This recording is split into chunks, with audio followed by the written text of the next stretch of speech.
I, as they must have told you, I lost power. We have ice rain in my area and in all of Quebec, and about 500,000 people lost power. So I lost power around 5-ish. So I had to scramble to get the generator up, to get everything set up, and quite honestly, I'm very, very happy I made it. Actually, technically on time. I'm only 3-4 minutes late. So I'm sorry about this once again. Sorry, I need to update the headers that you guys see. So today's video, that would be Thursday. And the session notes, that's today at 9:30. So that's it. Everything's updated. Here's where we were yesterday. And to be honest, nobody has answered me if they released the final of 2020. So I still don't know. I don't know if you guys don't know or are not here right now and you're somewhere. I'm not really sure. But I haven't seen a final for 2022.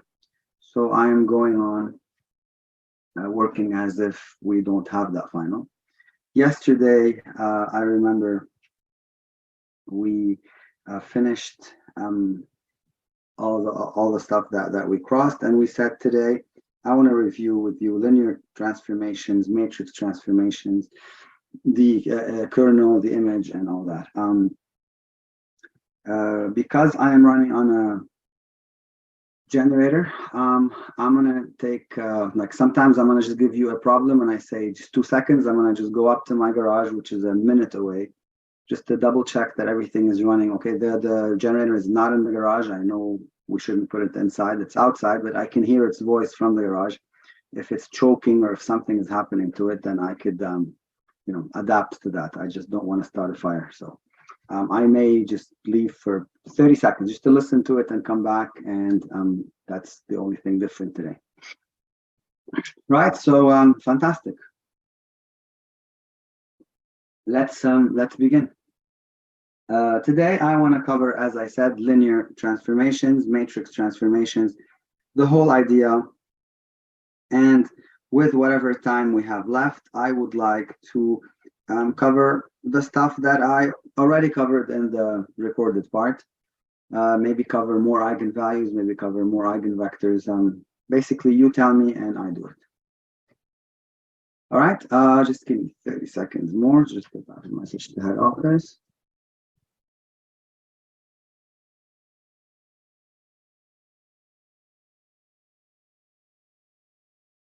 Okay. So what's a linear transformation? A linear transformation is basically a function that takes us from a set of from a set V to a set. Let's use this V in general. So from V to W. So it's a linear transformation. So L is linear. It takes us from a vector space V to a vector space W. How do we know that it's linear? We know that it's linear if the transformation of vector V plus W is equal to the transformation of vector V plus the transformation of vector W, and the transformation of vector alpha times V is alpha times the transformation of V. So if the transformation of a sum is the sum of transformation, and if the transformation of a scalar multiplication is the scalar multiplication of the transformations. Okay, so perfect. Let's see. So what is the, by the way, a small note about this. If the vector space is not some just general random vector space, if the vector space is Rn to Rm, so if this is a transformation that sends a vector with n component to a vector with m component, then and it's linear, then we know that it's a matrix transformation, right? I mean, here it may not be a matrix because we could be just dealing with different vector spaces, but if it's from Rn to Rm, then it's linear. That is equivalent to it being a matrix transformation. And what do I mean by a matrix transformation? I mean the effect of L is described by a matrix multiplication. So the transformation of a vector V is A times a vector V. So the effect of the transformation is multiplying by A. What's the size of A? We talked about this. A is M by N, right? M by N. Always, always, always M by N. So, fantastic. Let's talk about, so I'm giving you a bunch of definitions. An example of this, if you are still confused about this, I'd like to give you a simple example of how this works. So let's say we have a transformation from R2 to R3 that sends the vector xy, the transformation of vector xy is equal to the vector x plus y, 2x, and then 3y. This transformation is linear, we can prove it, but more importantly, rather than just prove it the long way, we can show that this is a matrix transformation. And we said this during the midterm session, midterm 1 or midterm 2, I think. I told you to remember the hashtag augmented. So to get the matrix of this, what you do is you write this as 1, 1, 2, 0, 0, 3, right? As if you were writing the augmented matrix of the system, and then you say times xy. Now, this should not be a shock to you that this matrix is 3 rows, 2 columns, right? 3 rows, 2 columns. Right? So, by the way, another note about linear transformation.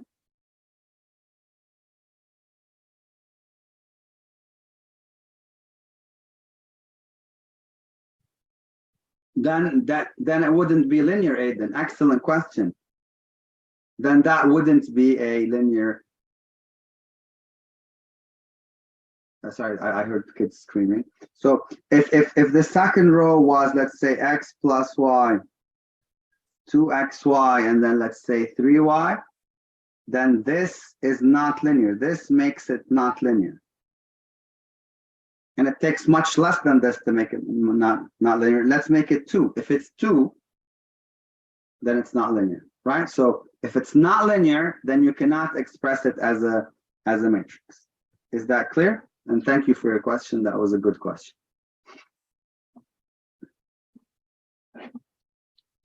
Okay. Again, like I said yesterday, I crazy encourage you to ask all the questions you want, right? So please ask all the questions you want. I'm here to help you, right? So I am 100% here to help you. Okay, so let's see. Where was I?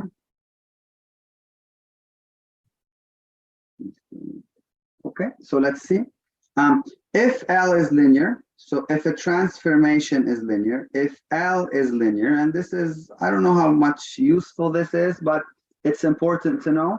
If L is linear, then the transformation of the zero vector must be the zero vector. Please note, it doesn't work that way. If the transformation of the zero vector is the zero vector, it does not mean that it's linear. I'm going to keep this, but in red. This way does not work. So if the transformation of 0 is 0, that doesn't tell you that L is linear. Cool? Right. Now, what could help maybe in checking if it's linear or not is that this, if L of 0 isn't 0, then clearly L is not linear, because if it was linear, then the transformation of 0 would be 0, right? So if you do it if you have a transformation and the transformation of 0 doesn't give you 0, then you know right away that this transformation is not linear. All right, so let's see. I would like now to explain to you what is the image of a transformation, what's the image of a matrix, what's the kernel of a transformation, the kernel of a matrix, which are both the same thing. Then how do we find their bases, which is a common question on past finals. Then I'm going to discuss the rank nullity theorem. Then we're going to just practice. So let's see. What is the image of L? So let's say L. So let's start. The definition of image and kernel.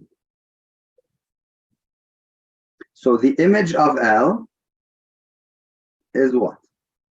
This is, I'm gonna say that L goes, as L is a linear transformation that goes from Rn to Rm. If I want it to be a matrix transformation, or I can take L as a linear transformation from a vector space V to a vector space W. Whatever, either way, the definitions are the same. I need this if I need it to be a matrix transformation. So the image of a transformation L is, these are all the vectors, call them W. See, they're all the vectors W in Rm or in V if we're in Rm or W, such that we are able to get W by a transformation of V, such that L of W, sorry, L of V is equal to W for some V in V.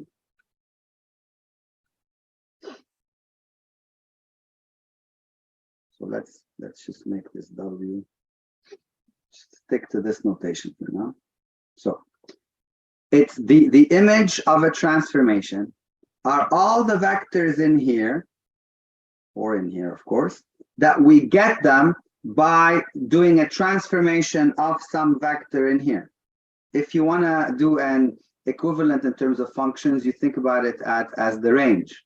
Like the range of a function are all the values y, such that there is some x, such that f of x is equal to y. That's exactly it. That's the range of L. Now, this is a subspace of W. So this is guaranteed to be a subspace of W. Now, what is the image of a matrix A? This one, Johnny? Like, what is the image? The image are all the vectors in W that you can get by a transformation of a vector in V. Okay, let me just give to you, and like, let's say in terms of functions. So let's say you have f of x is equal to x squared, right? Is minus 5 in the image of f? Is minus 5 in the image of f? And the answer is no, right? Because there is no f of x that would give you minus 5, right? That doesn't exist. Of course, we're talking about real numbers, not complex here, right? So minus 5 would not be in the image of f, because there is no x such that the transformation of x gives you minus 5. Now, is 9 in the image of f? The answer is yes, 9 is in the image of f, because f of 3 is 9. Also, f of minus 3 is 9. Exactly. It's just it's vectors here, right? See here that I gave you this as an example of a function, but we're not working with functions now. We're working with transformations. So it's our vectors in W that, as you want to put it, can be reached by L, such that L of something would give us that vector. Better?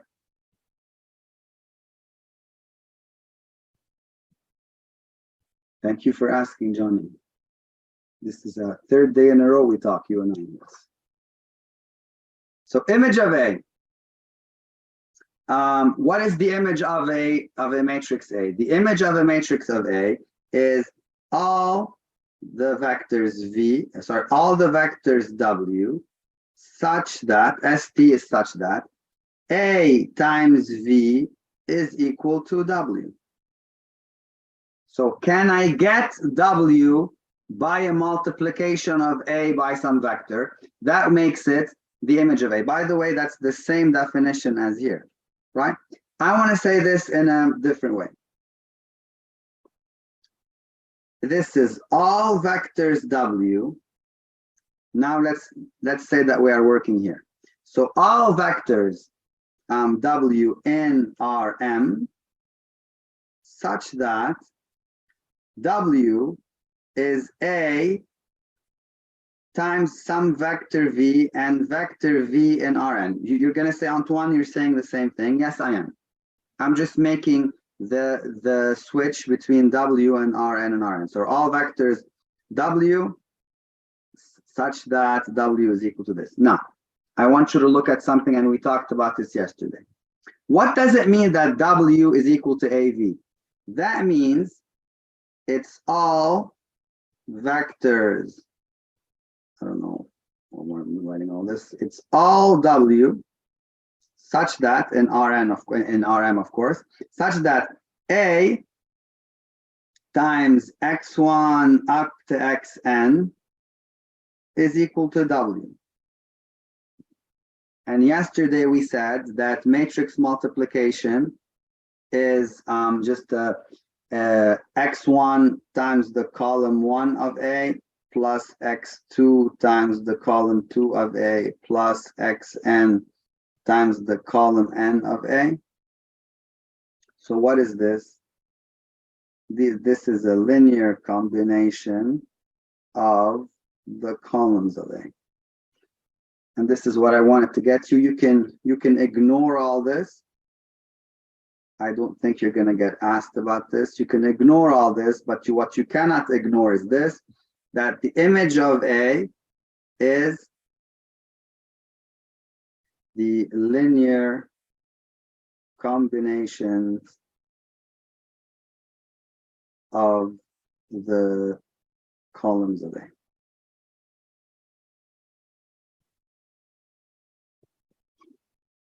So the image of A, which is the same thing as the image of L, all the vectors W that you can get by a multiplication by A, right? But more importantly, the columns, the image space of A is all the linear combinations of the columns of A. Some books don't call it the image of A. Some books call it the image space, the column space of A. Some books call it the column space of A. I don't think you do, but if you did, that's why you call it the column space of A, because it's all the linear combination of the columns. Again, what do I want you to take away from this? I want you to take away that the image of the transformation are all the vectors that, as Jason put it, can be reached by the transformation. So L of some vector gives me W. And if we're talking about the image of A, it's all the linear combination of the columns of A. Right? Now, what is the kernel of a transformation L? These are all the vectors V in V or Rn. Oh, so image lives in here, kernel lives in here. Right? Image lives in here, kernel lives in here. So this is a subspace of Rm. Okay, what's the kernel? The kernel are all the vectors in V such that the transformation of V is equal to 0.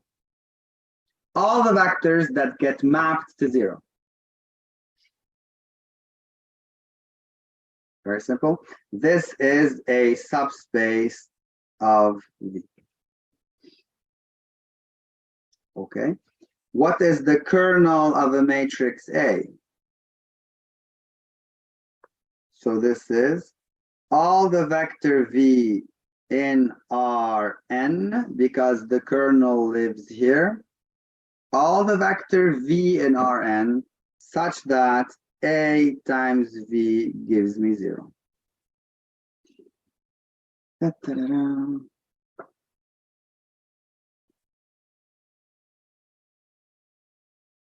Now, some notes. Before we get some notes, let's talk about how we get their bases. Right? So how do we get the bases of these of the kernel space and the image space? So finding bases. I do this, by the way, in the pre-recorded part. I did this also for the midterm too.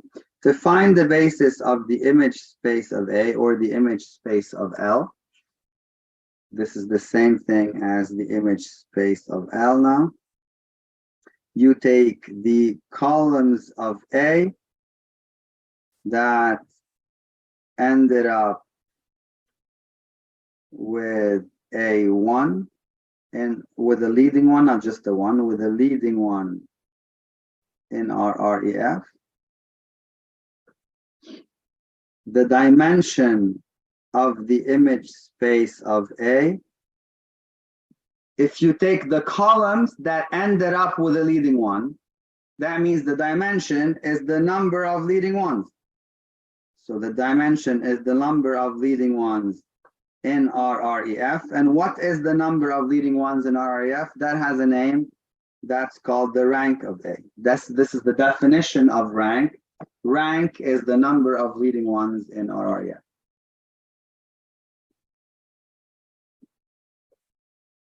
Great. We're going to practice this, of course. What is a basis? How do we find a basis for the kernel of A, which is the kernel of a transformation L? This would be all the solutions. So this would be the solutions to AX equals to 0. So you're going to put A, you're going to put a bunch of zeros here. You're going to reduce this till you get here RREF, and then here it's still a bunch of zeros. So the variables that have no parameters, sorry, the variables that have no leading ones are set equal to a parameters. So the number of parameters, that would be the dimension of the kernel of A. However many parameters you have, that's how many vectors you're going to get in the basis of the kernel of A. Which brings us, of course, I'm going to do an example, which brings us to the famous theorem, which is the rank nullity theorem. By the way, the dimension of the kernel of A, some people call it the nullity.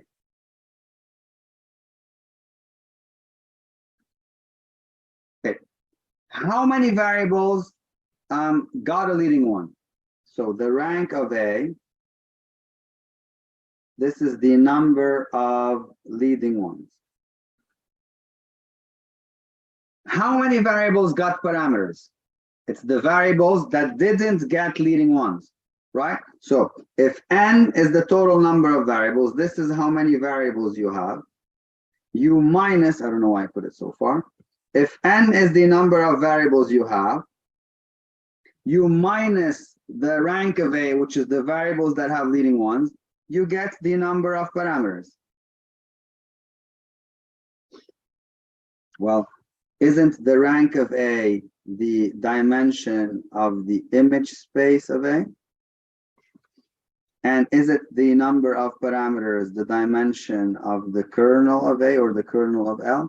So move the rank to the other side, you get the rank nullity theorem. So the dimension of the image space plus the dimension of the kernel is equal to n, which is, by the way, the dimension of Rn or the dimension of V.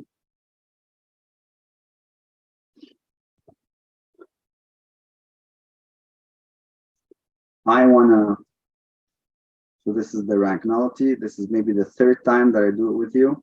Now, just a couple of notes, and then we will go to practice.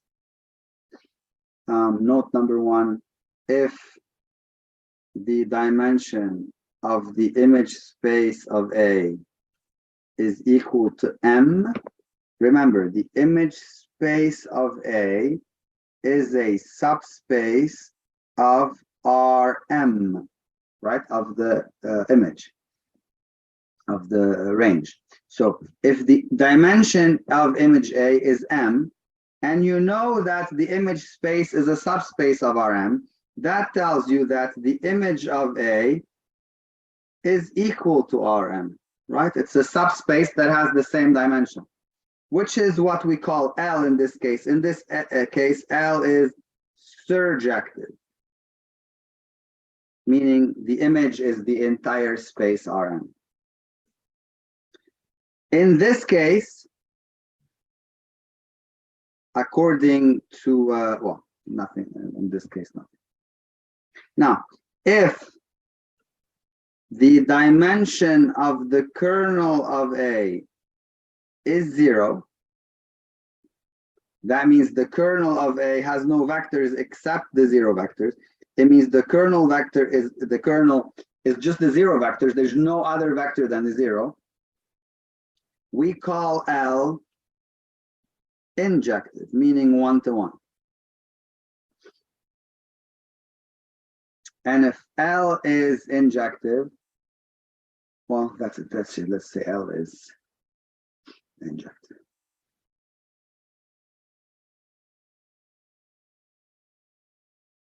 So now we can say a few things more about these if A is an n by n matrix, but we'll leave them to the problem. So this is a presentation of what is a linear transformation, that defining the kernel, the image one more time, saying what we do for their basis, the rank nullity theorem, and a couple of notes about surjective and injective. Fair enough. Let's go and practice this. So, shall we say the latest midterm that I have is 2021. But you know what? I would like to do something like older. Give me 2 seconds. I wonder why I don't have those. 2017. I want to do something. 2017 I solved for you. 2017 I solved for you.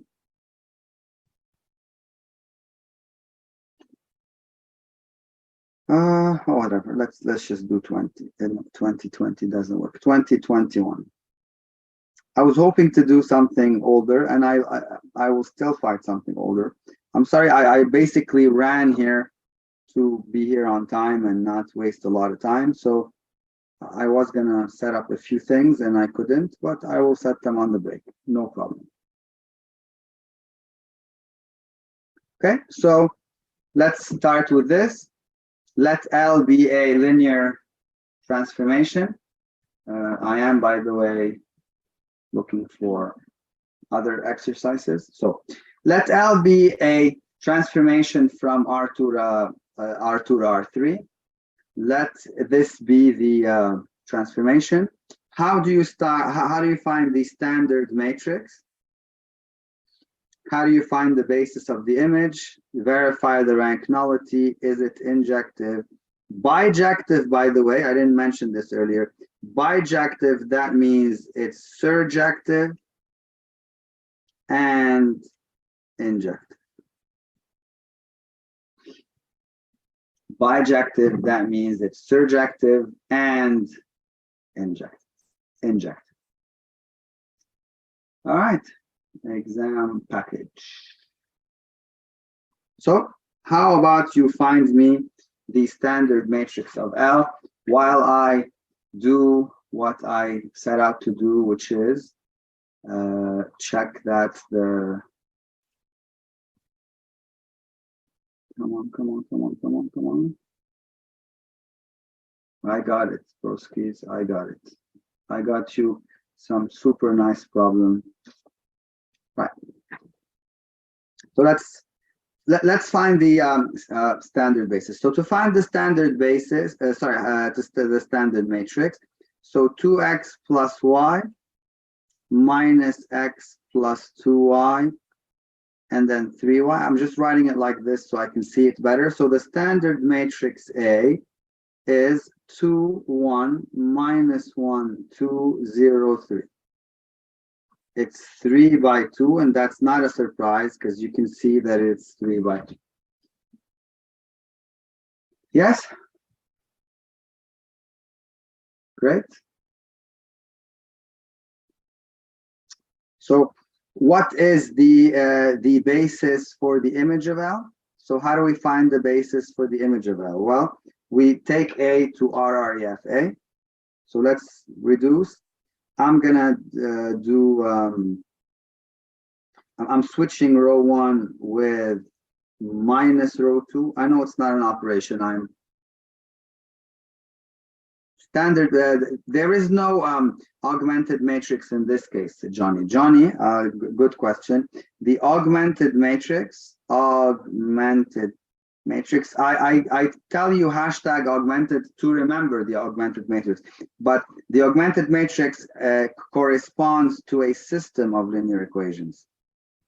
Right, an augmented matrix is for a system of linear equations. It's not for a transformation. So when you have x minus 2y is equal to 3 and 2x minus 4y is equal to 1, then you write the augmented matrix as 1 minus 2, 3, 2, 4, 1.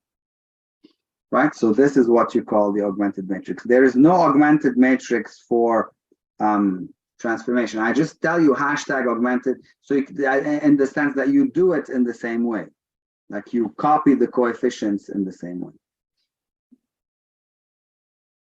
Makes sense?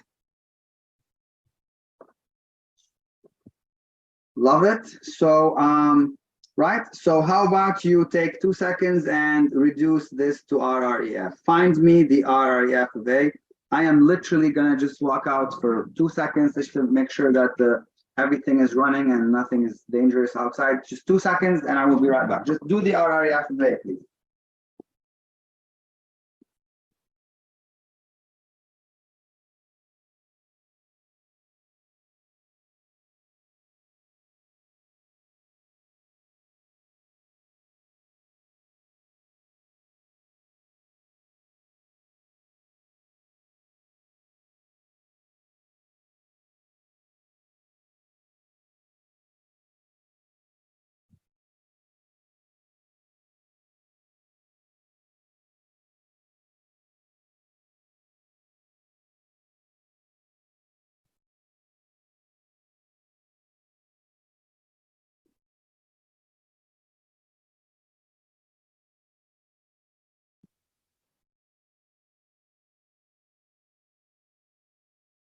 Everything's fine.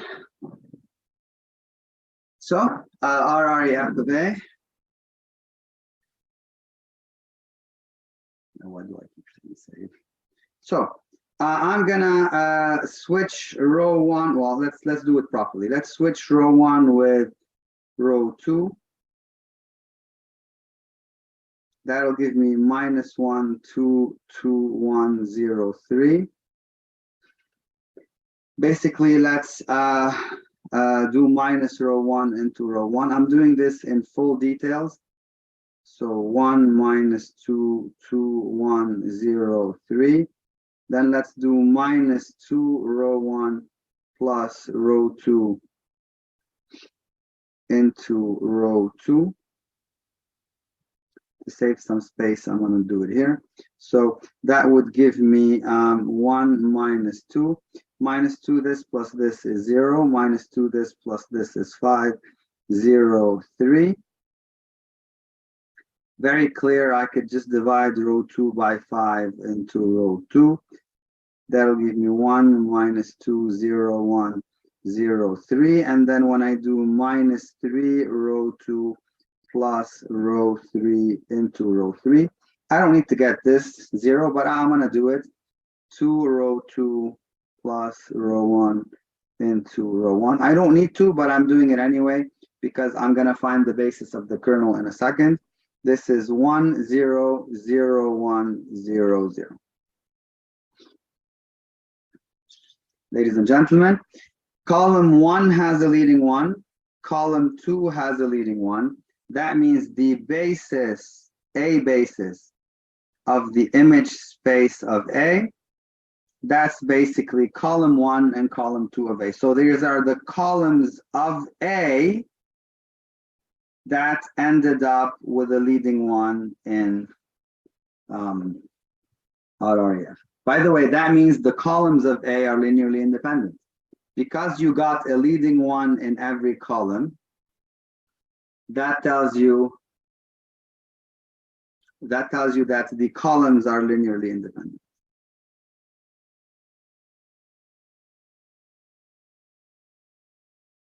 Of course, they're elements of the basis also. So you know, we know that they are linearly independent.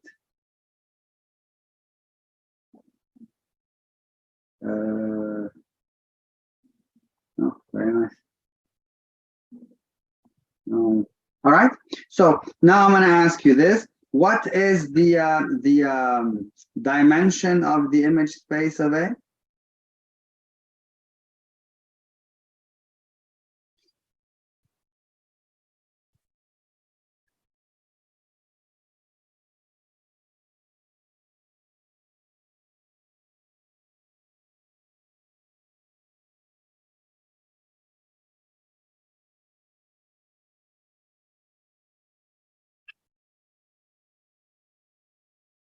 Well, it's 2. Hey, Brooklyn? Because there's 2 elements in the basis. Okay, tell me something. What would be, and this is, I'm doing part C right away, what would be the dimension of the kernel of A?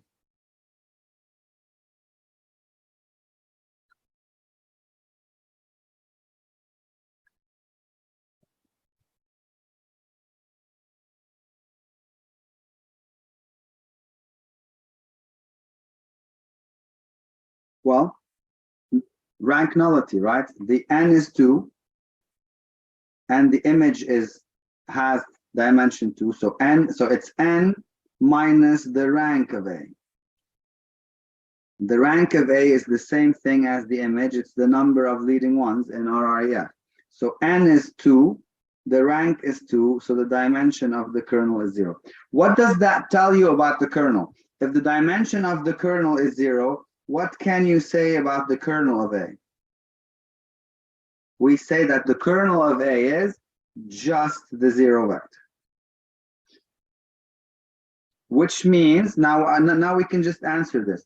Which means right away that L is injective. If the kernel is 0, that means no 2 elements will go to the same element, and no 2 elements will come from the same element. So L is injective. And part E, is L surjective? Surjective means it covers the entire image. It covers the entire R3. Is L surjective? I'm going to give you a second to answer this. Please tell me.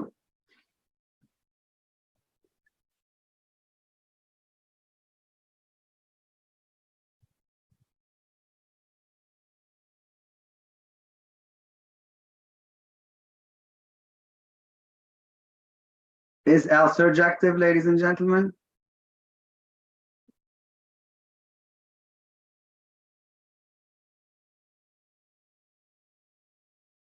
Well, the answer is no, it isn't. If L has to be surjective, see, L is surjective, means it covers the entire dimension of the space that it goes to. That means the dimension of the image of L is equal to 3. That's what it means, it's surjective. But this is not the case. The image of A is 2, the dimension of the image. But here,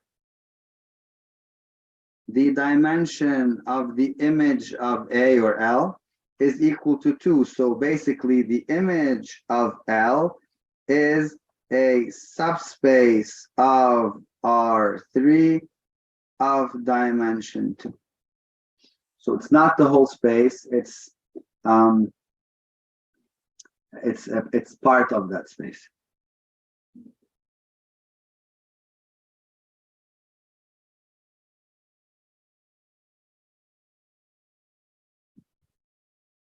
Do we get this?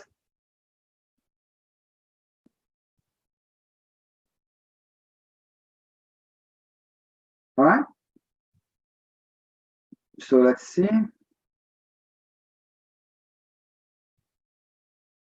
I'm looking for that other question I wanted to do, but for some reason it's escaping me. So let's see. Let's look at 2018. What did they ask us in 2018 in terms of all this? Compute, here we go. That's a good question. Let's start with this and then compute the dimension and verify the rank nullity. Well, very standard. I'm going to do this, but then after this, we're going to look for some harder problems. Okay, so find a basis for the kernel of A. To find the basis of the kernel of A, we need to solve A times X equals to 0.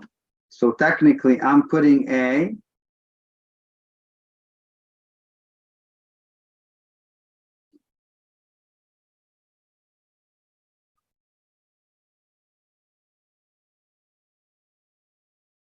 (0, 0, 0), and I'm solving it. So do you want to take 30 seconds and solve this?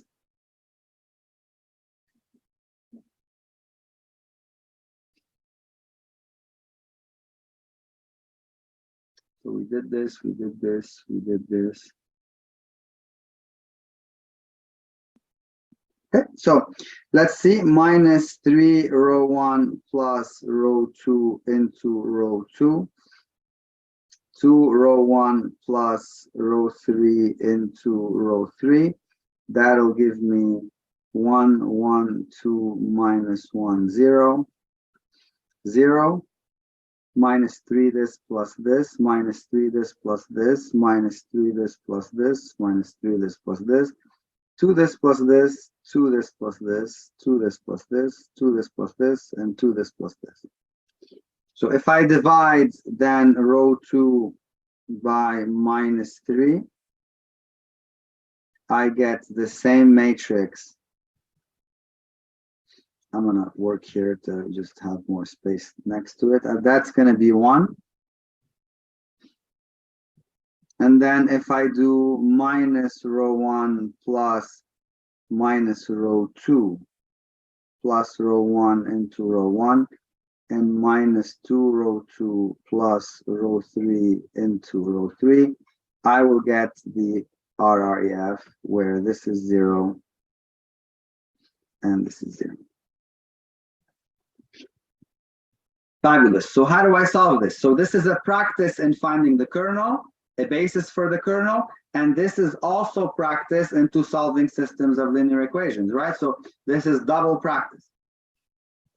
Fantastic. Let's do this. So X got a leading 1, Y got a leading 1, Z and W didn't, or you can call them X1, X2, X4, whatever you want. So Z gets a parameter T, W gets a parameter S. Now the second row gives us Y, and Y seems to be just 0. And x is, I'm moving those to the other side, x is minus 2z plus 1s. By the way, how many parameters did I get? I have 4 variables minus 2 leading ones, which means this is the rank. The rank is 2. The rank of A is 2, which means the dimension of the image space of A is 2.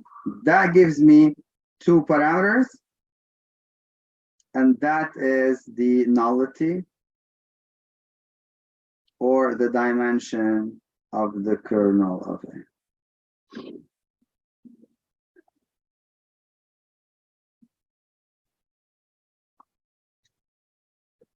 So let's find the basis. Still, we haven't found the basis. X, Y, Z, W.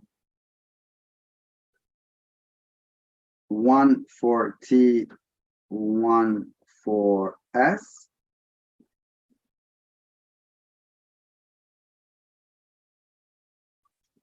So minus 2T, 1S, zeros. 1T, no S, no T, 1S. So basically, a basis for kernel of A is given to us by the 2 vectors, minus 2, 0, 1, 0, 1, 0, 0, 1. And of course, we knew this before. The dimension of the kernel space of A is 2. Okay, how do we find a basis for the image space of A? Yeah, I'm going to give you 2 seconds to think about this, and to help you not scroll through your notes, I'm just going to copy A here. How do I find a basis for the kernel space of A?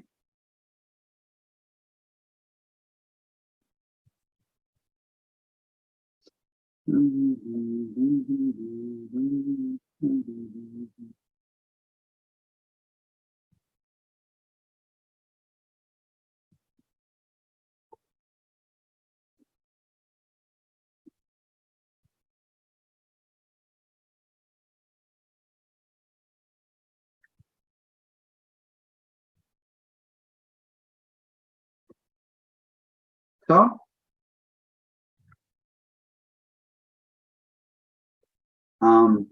we get the basis of the image space are those columns of A that ended up with a leading one in RREF. So we got a leading one in column 1.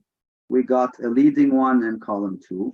Therefore, it's column 1 and column 2 that are the basis for the image space of A. So I hope you did that. So the basis for the image space of A is 1, 3, minus 2, 1, 0, 0. And as expected, guys, as expected, the dimension of the image space of A is equal to 2. Honestly, I think between this and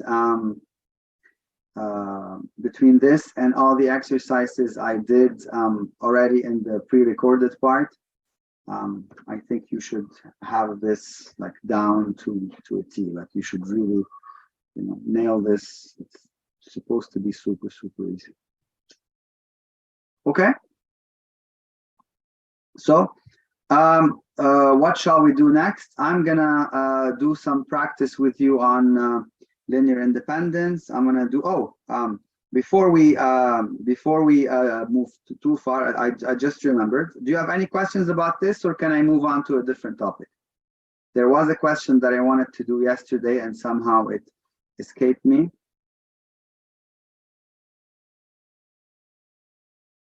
Excellent. So I don't see any questions. So let's go back to eigenvalues and eigenvectors.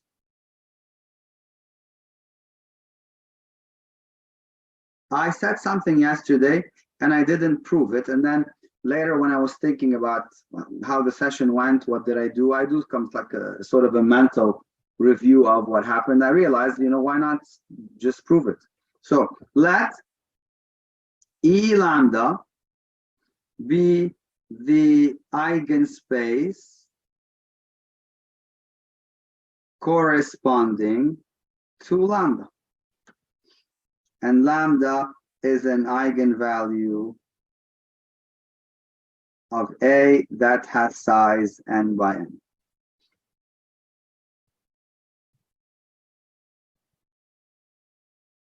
Hold on. Seems power is back. Show that. Give me a second. I think power is back. Oh, did you miss yesterday's class, Johnny? We covered eigenvalues yesterday. Show that EW is a subspace SS of Rn. We covered eigenvalues yesterday. Lambda is an eigenvalue of A if A times V, the eigenvector, equals to lambda times V. You really need to watch yesterday's videos to do that. We did a lot of things involving eigenvalues. Look, this is actually when we started them. We did eigenvalues, the definition, how we found them, how we get the determinant, what is an eigenvector, what is the eigenspace. We found a whole bunch of eigenspaces. We did some nice problems involving multiplying a matrix by an eigenvector. So please check yesterday's notes. I'm not doing much about this now, but it's very, very important, eigenvalues and eigenvectors. So what is E lambda? Yesterday we said, what is the eigenspace E sub lambda? That is, we said that this is all the vectors V in Rn such that if you multiply A by V, you get lambda times V. It means this, in other words, we said all the eigenvectors, better. This is the span of the eigenvectors corresponding to lambda. Right, so it's all the span of the eigenvectors that corresponds to lambda. Now, as soon as we say span of, automatically that makes it a subspace, but I'm going to do a formal proof. I'm going to show you that this is closed under addition, that this is closed under scalar multiplication. Give me 2 seconds to check if electricity is back.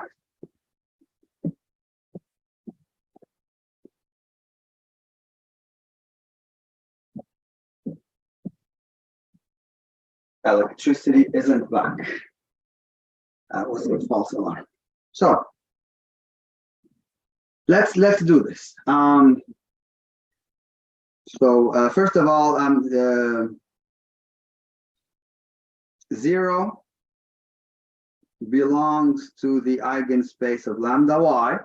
Because if you take A times 0, it's the same thing as lambda times 0. In both cases, you're going to get the 0 vector.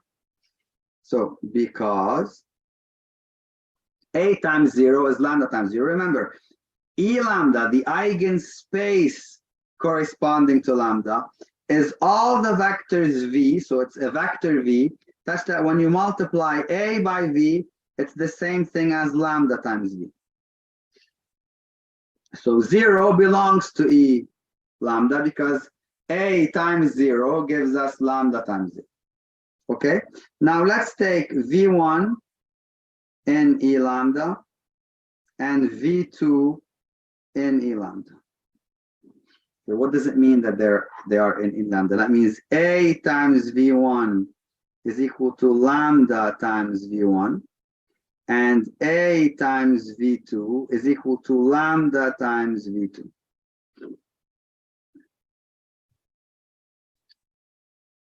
Is V1 plus V2 in E lambda? Is V1 plus V2 in E lambda?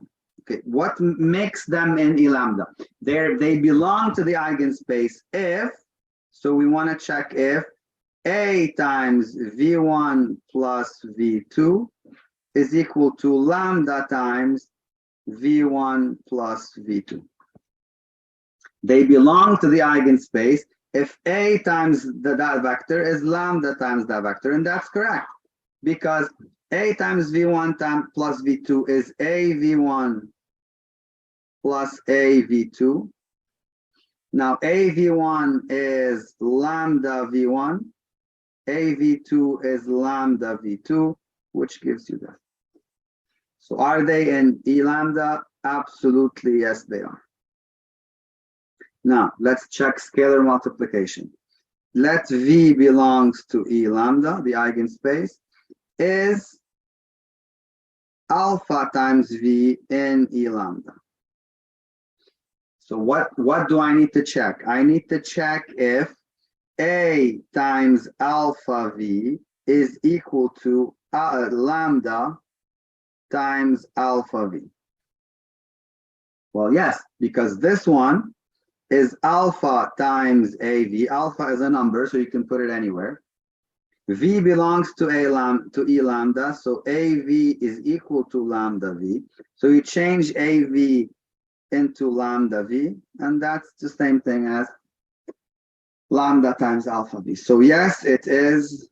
Therefore, E lambda is a subspace of Rn. It contains the zero vector, it's closed under addition, and it's closed under scalar multiplication.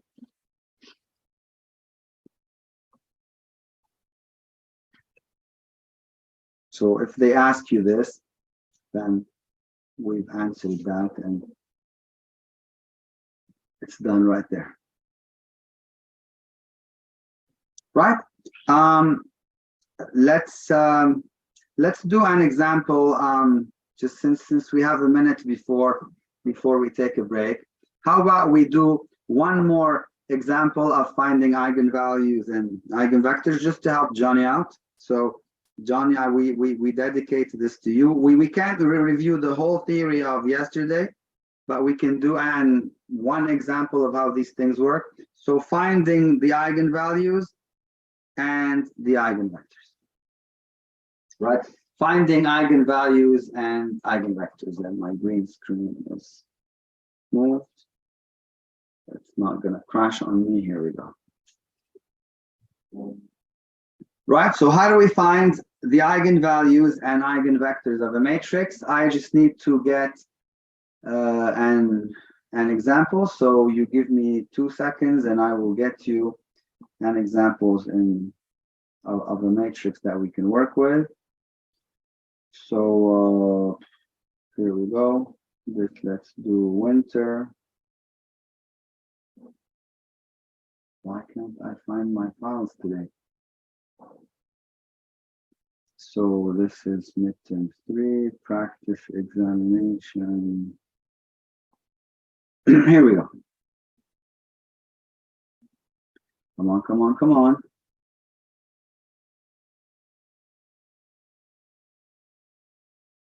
Here we go. Nope, that's complex. Come on, just give me a normal matrix with the eigenvalue.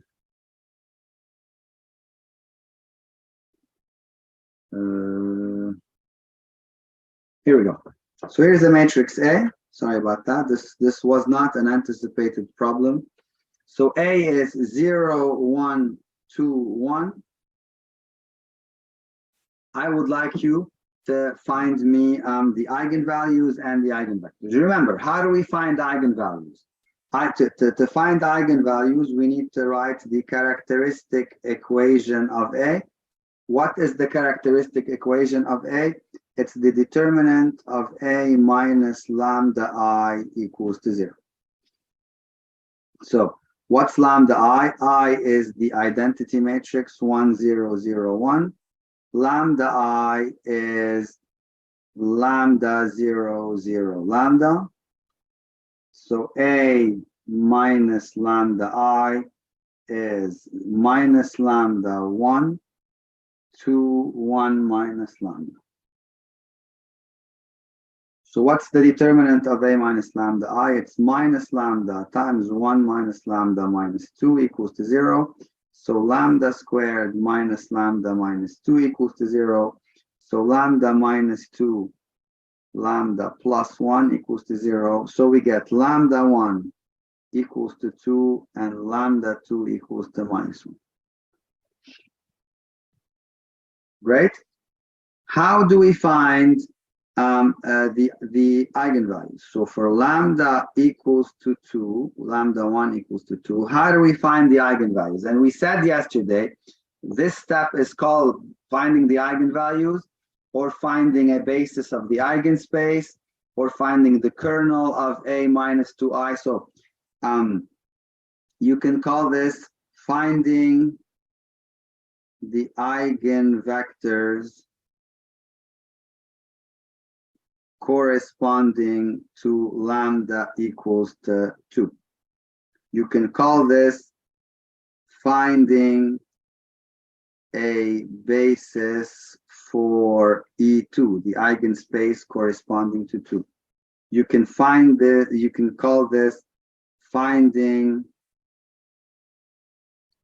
the kernel of a minus 2i, right? Because this is a minus lambda I, and lambda equals to 2. So finding the kernel of a minus 2i. You can call this finding all vectors v, all v such that AV is equal to 2v. So all the eigenvectors, right? All the eigenvectors that correspond to the eigenvalue 2. All of those are the exact same question. So how do we do this? Remember, we plug lambda in here. So we plug the lambda in here. So that would be minus 2, 1, 2, minus 1. We put 0, 0. Every time we're finding a basis for a kernel, we solve this equals to 0. By the way, you can also call this finding the solutions to a minus 2i x equals to 0. See, all of those are exactly the same thing.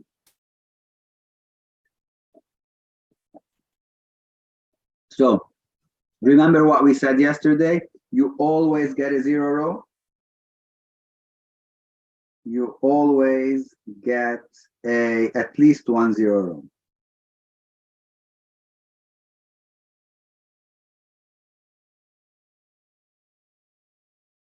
So just 1 second. So when you reduce, you're gonna get 1, 1/2, 0, 0, 0, 0. By now we've solved many cases of this.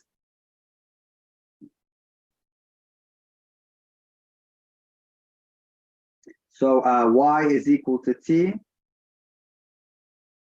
x is equal to minus 1/2 t.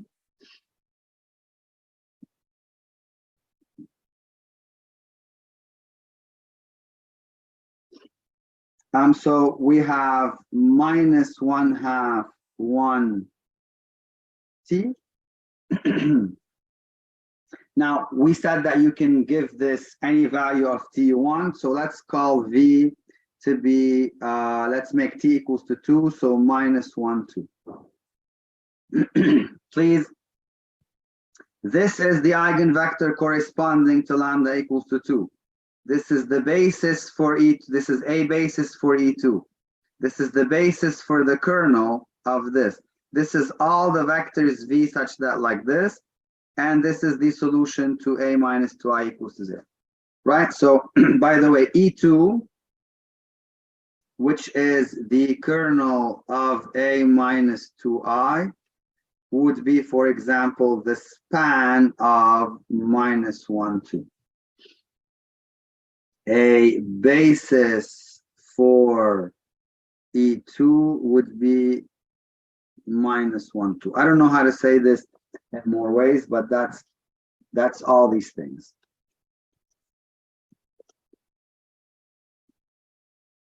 Right? Now, if you want to do this for lambda 2 equals to -1, replace here by -1, you're going to get 1, 1, 2, 2, 0, 0. Again, we will get a 0 row. Always we get at least 1 0 row. So if y is equal to t, then x is equal to -t. So the vector is -tt, which is t times -1, 1. Choose whatever you want. If this is v1, let's call this v2. Choose t whatever you want, and let's make it -1.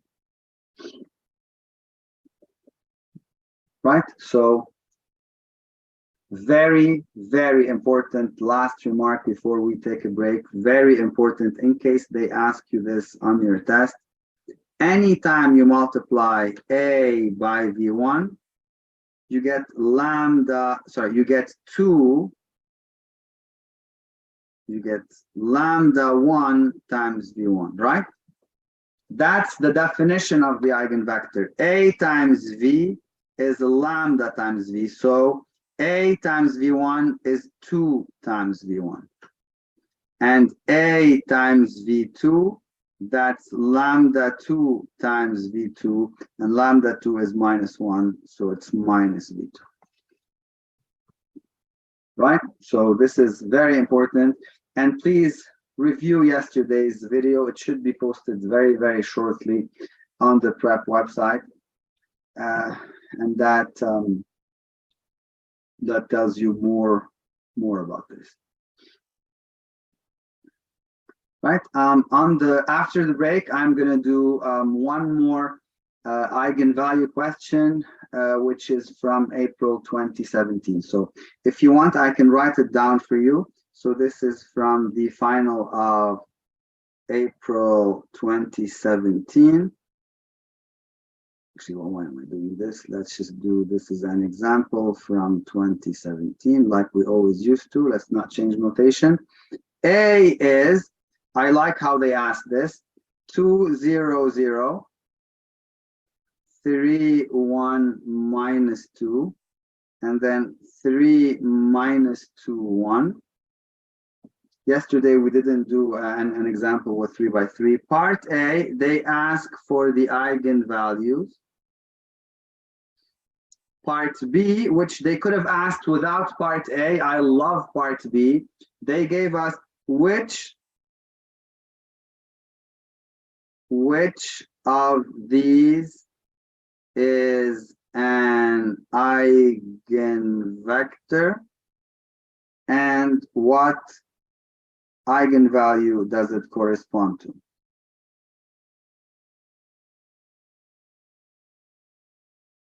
So they give you a bunch of vectors. 1, 1, 1, 0, 2, 0, 0, 0, -1, 0, 1, 1, and 0, 3, -3. Which of these are eigenvectors and what does it correspond to? Now they give us in part C, they say W equals to 2, 4, 4, and they ask us to find a to the power 4 times W, which is awesome. I thought this was a very, very good question to illustrate the importance of eigenvalues and eigenvectors. So I'm going to do this after the break. I left it here, so if you want to practice it during the break. This is now 6:45. Let us just please take 15 minutes of break. Just in case something happens and my generator runs out, I mean, knock on wood, or anything happens, I don't want to take too long of a break. I want to finish. So if anything happens, we would have like 99% of everything done. I just ask you to please do the evaluations. The link is in the chat. Usually people who think I'm terrible, they will run to do this, and people who think I'm doing a good job, they'll just assume that everybody's saying the same.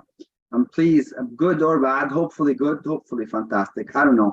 Please take a moment. I appreciate your comments. and just click on the link there, and it takes you 1 minute to do the evaluations, and then we're done. All right, see you guys in 15 minutes.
Hey everyone,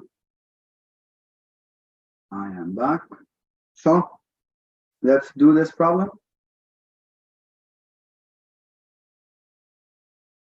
So let's find eigenvalues. So we want to find the characteristic equation. So we want to find the determinant of the matrix A minus lambda I. If you do A minus lambda I, this would be the determinant of the matrix lambda minus 2, 0, 0, 3, 1 minus lambda minus 2, 3 minus 2, 1 minus lambda. Yesterday we practiced determinants, so this is sort of a review. Excuse me.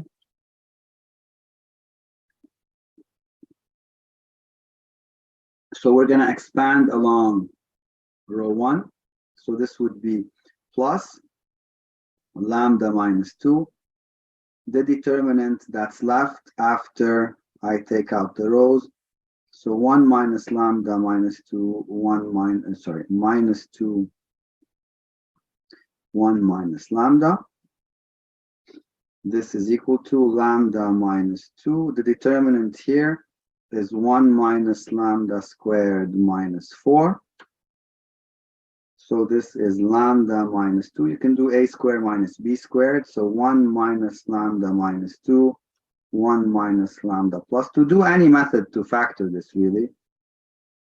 So we're going to get minus 1 minus lambda, and then 3 minus lambda. So when we set this equal to 0, we're going to get lambda 1 equals to 3 from here, lambda 2 equals to 2 from here, and lambda 3 equals to minus 1.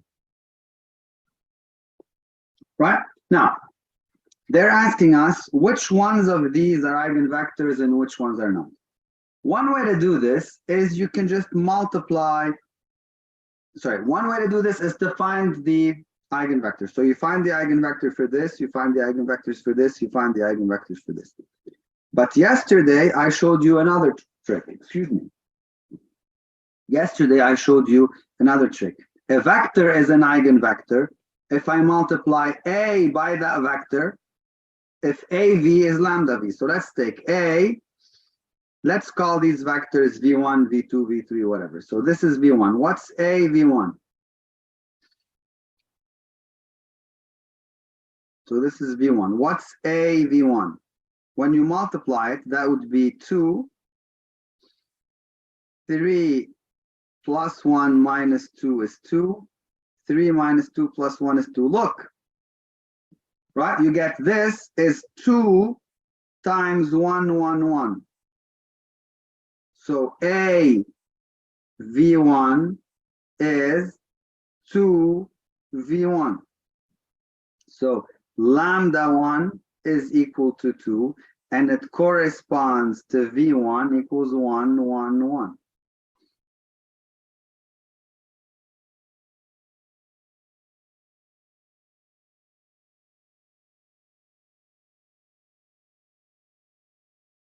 Right, let's check one that's maybe not an eigenvector. I don't know yet. Let's see. So let's put this here. And what's the second vector? You know what? I'm going to put the second vectors here so I don't keep copying them. 0, 2, 0. Let's call this V2. So when I multiply them, I'm going to get 0 plus 0 plus 0 is 0. That's a good start. 0, 2, 0, minus 4. So 0, minus 4, 0. Ooh la la. So you can see this is not a constant times 0 to 0. So V2 is not an eigenvector.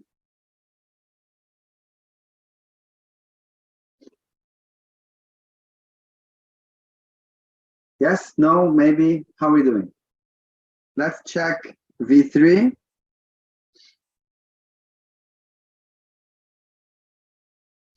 V3 is 0, 0, minus 1. So this will be 0, 0, 0, 2. And this is whatever, this we don't care anymore. So this is not some constant times 0, 0, minus 1. So this is also not an eigenvector. Okay, so let's do the V4. So this was V3. Let's do V4. V4 was 0, 1, 1. So this would be 0. 0, 1, minus 1 is minus 2 is minus 1. 0, minus 2 plus 1. Here we go. So this is minus 1 times 0, 1, 1. So yes, this would be lambda. Hold on. This is lambda 2, right? I already named my lambdas. Wait, this is lambda 1. This is called V1. So let's rename our lambdas. Sorry, I'm messing things up. Let's rename my lambdas based on the vectors. So this is V1. So I'm going to name lambda 1 equals to 2. I found its eigenvectors. Now this is V4. So I'm going to name this whatever. So I'm going to name this lambda 4. That's silly calling it lambda 4. So let's call it lambda 2, whatever. So lambda 2 is equal to minus 1, has eigenvector 0, 1, 1. And I'm guessing the last one would work because we still need one eigenvector. And the last one is 0, 3, minus 3.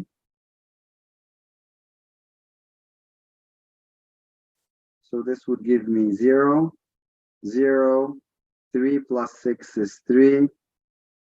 0, 6 minus 3 is 3. Wait, something's wrong. 0, 3, 3 plus 6 is 9. 0 minus 6 minus 3 is minus 9. So this is basically 3 minus 3 times 0. Actually, why am I saying that? It's 3 times 0, 3 minus 3. And here you go. Let's call this lambda 3 equals to 3. It has eigenvector 0, 3, minus 3. I want to stress something out. Instead of 0, 3, minus 3, you can use 0, 1, minus 1. Remember, an eigenvector is an eigenvector for any t. So you can change the t that got you this vector and get a nicer, easier vector. You can use 0, 1, minus 1 instead. Now, here's the next question, which is awesome. They gave us W, so let me create a summary. It was lambda 1 equals to 2. That corresponds to V1 equals 1, 1, 1. Lambda 2 equals to minus 1. I'm now going to call it V2. I don't care anymore. Eigenvector 0, 1, 1. And lambda 3 equals to 3 has V3. And I'm going to use 0, 1, minus 1. I'm going to use the nicer vector because why would I carry a bunch of 3's? Cool? Now, they want us to find in part C a to the 4 times W, where W is 244. Now, look, guys, it's crazy. We're not going to do 8 times, like 8 times 8 times 8, 3 times or 4 times. That's nuts. What we're going to do is the smart thing.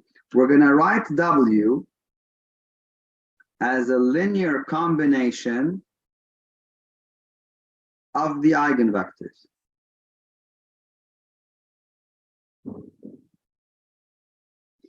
We're going to write W as a linear combination of the eigenvectors. And look why that helps. Because when you take a to the 4 times W, that will be a to the 4 times a times V1 plus a to the 4 times b, once we find ab, times v2, plus c a to the 4 v3. And ladies and gentlemen, we did this yesterday, and I told you it's crazy important.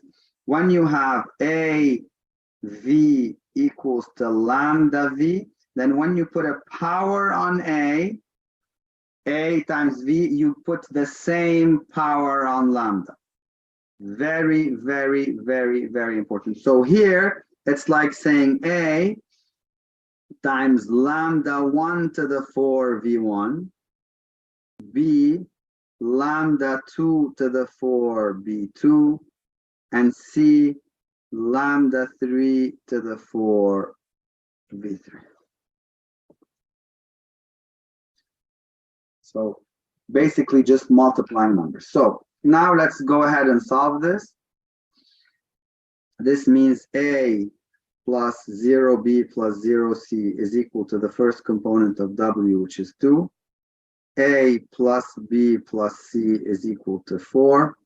And then a plus b minus c is equal to also 4.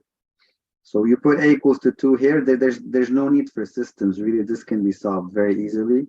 You get b plus c is 2 and b minus c is 2. So therefore b is equal to 2 and c is equal to 0. So you take this back to here, this back to here, and this back to here, and you say that your a to the power 4w is 16 times a times v1, 2 times minus 1 to the 4 is just 1, 0, 1, 1, plus 0. So this is 32 plus 0, 32.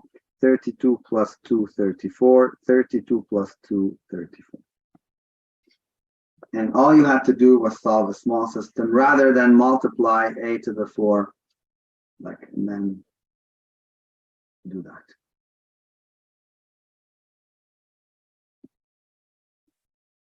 Do we get this?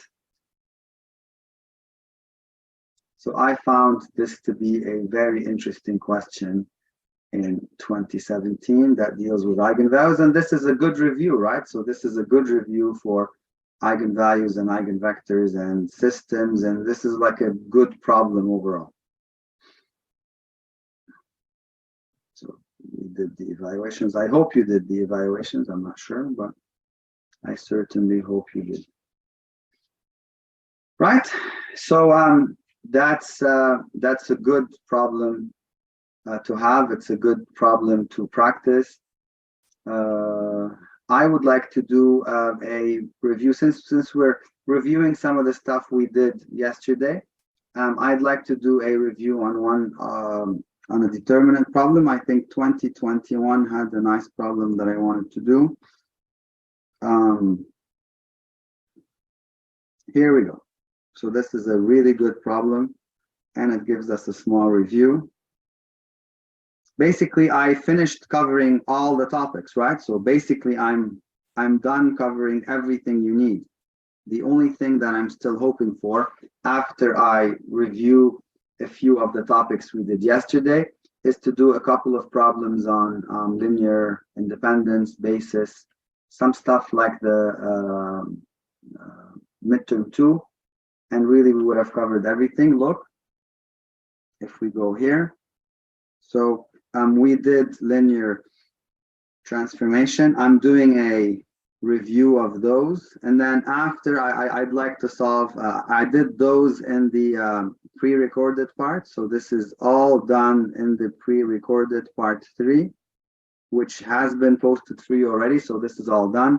I'd like to do today a little bit as review. So we have time. So I'd like to do some review of this today after I review the topics I did yesterday. Nobody has asked me a single question by email, so I'm just doing whatever I do. Again, what about 2022 final? Right? I don't have it. Do you guys have it? Maybe that's a good idea to solve. So let's see. An n by n matrix is called type 1. We don't care what this is. It's just called type 1 if C squared is C, and it's called type 2 is called if D2 is 0. So if we have a matrix, that's type C, what are the possible values of the determinant? Thank you, Johnny. So if we have a determinant that is type C, what kind of values does the determinant have? All right, so let's see. So C2 is equal to C. So the determinant of C2 is equal to the determinant of C. You know what, let's call the determinant of Cx, just because this makes it easier. So the determinant of C squared is the determinant of C all squared, and the determinant of C is x. So we have x squared minus x equals to 0. So we can factor out an x and get x minus 1 is 0. Therefore, either x is 0 or x is equal to 1. So the determinant of C could be 0, or the determinant of C could be 1.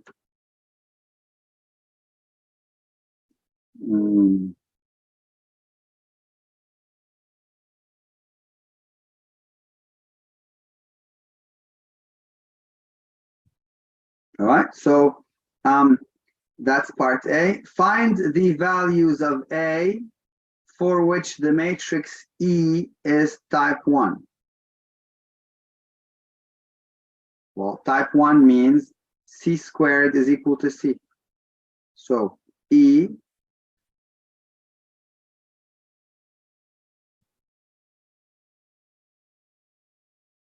is type 1 if E squared is equal to E.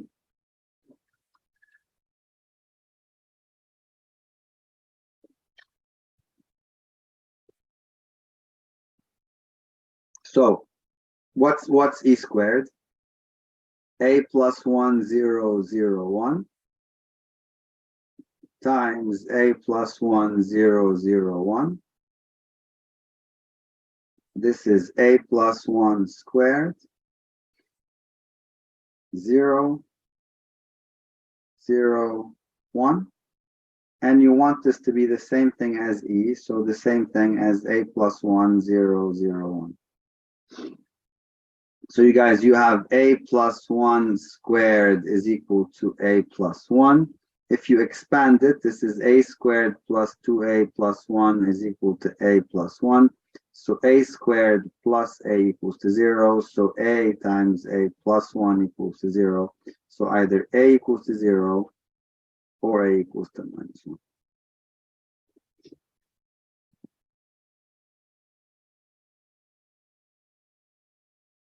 But it's not super bad.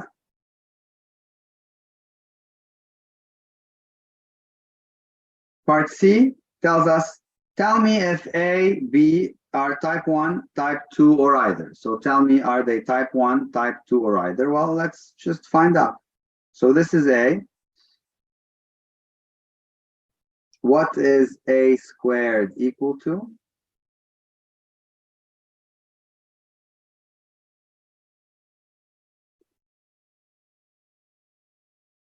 So 2 plus 2 minus 4 is 0. Minus 4 minus 6 is minus 10. Minus 10 plus 8 is minus 2. And that is neither. I don't need to finish it, right? Because it's the option is either A squared equals to the 0 matrix or A squared is equal to A. In either case, oh wait, it could be equal to A because A is minus 2. Let me continue. I spoke too soon. So then I have minus 8 minus 8 is minus 16, plus 12 is minus 4. What do you know? It's turning out to be A.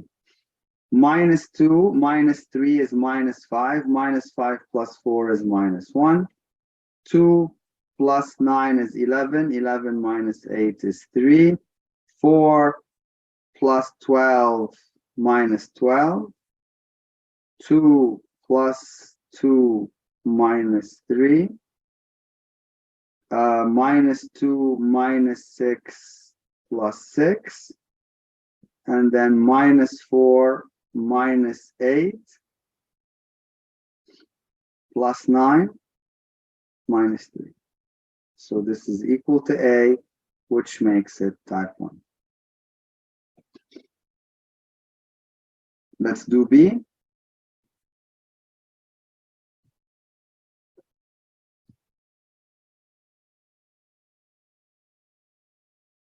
So B squared is equal to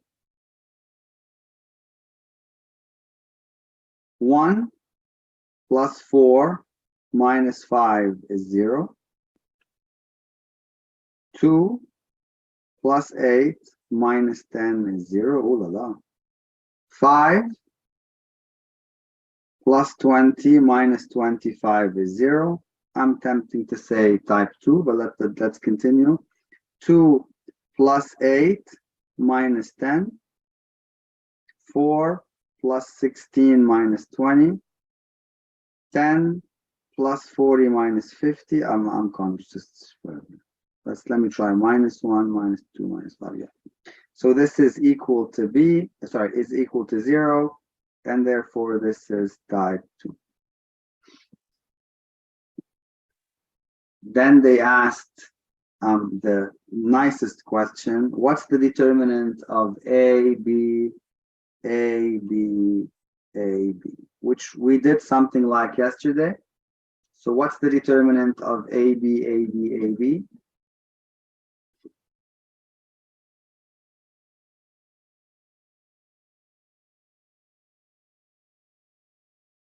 Well, we know that the determinant of a product is the product of determinants. So this is the determinant of A times the determinant of B times the determinant of A times the determinant of B times the determinant of A times the determinant of B. And since but we don't know what's the determinant of A is type 1. So the determinant of A is 0 or 1. So the determinant of A is equal to 0 or 1. We don't know what it is.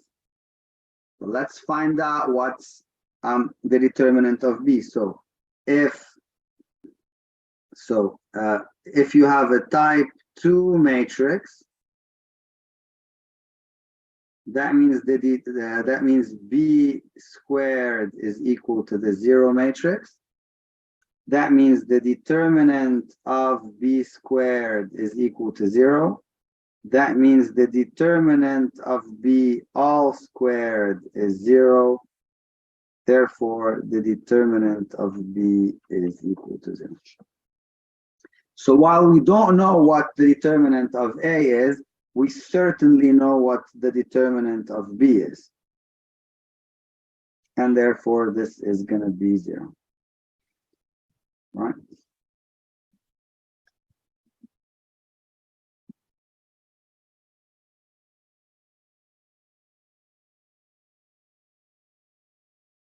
Do we understand? Do we have a question? Is there any comments?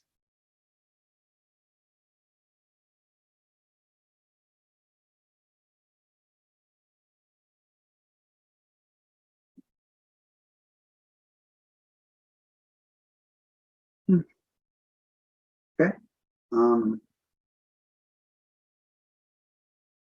That is a review of determinants. That's a review of let's do one last thing of review quickly, or let's continue. It's gonna come up after a bit. So how about we do some stuff of linear independence and all that. Actually, here's a nice question from 2021 that I would like to do. We did this, we did this. This is beautiful. So the first part is a review of, in short, this is a review of many things. So this problem number 5 reviews some concepts that we did yesterday and reviews some concepts that we didn't do today, but we did in the pre-recorded session. Okay, so oh, hold on, sorry.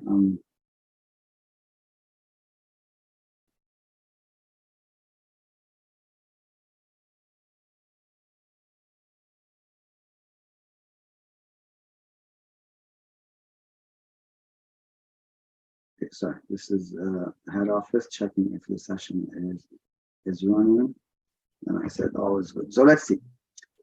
Consider the following matrix where A is a real number. Determine the value of A for which the columns of A are linearly independent. Okay. What does it mean, ladies and gentlemen? The columns of A are linearly independent. I would like to revisit this with you today. Columns of A are linearly independent means. This, again, we did in midterm 1, we did partly in midterm 2, and I did it for you. I'm not skipping this. I did this already in the pre-recorded part 3 that's available on the website. So this is done already. You can just watch it and review it. But again, I'm doing it very fast here. The columns of A are linearly independent. This is equivalent to saying that when you reduce, so that means the RREF of A has a 1 in every column. Because when you reduce, you get a 1 in every column. Therefore, the columns are linearly independent. If you don't get a 1 in every column, that's when your vectors are linearly dependent. So what does it mean that the RREF of A has 1 in every column? This is a square matrix. So since A is a square matrix, that means the reduced row echelon form of A is the identity. What does it mean that RREF of A is the identity? That means A is invertible, right? It means we can find an inverse. What does it mean that we can find an inverse? It means the determinant of A is not equal to 0. There's a lot more lines to this, right? There's a lot more lines to this. But for now, let's do this. So what's the determinant of the matrix? 1 minus 1A, 1A, 1, and A, 1, 1. You can start right away. You don't have to reduce, or you can reduce whatever you want. So if I start along row 1, let's say, don't forget the sign matrix, plus, minus, plus. So this is plus 1 times the determinant of what's left after I cancel the row and the column, A1, 1, 1, then minus the entry minus 1 times the determinant of what's left after I cancel row and column, 1, 1, A1, then plus the entry is A times the determinant of what's left after I cancel the row and the column, and that's it. So this is equal to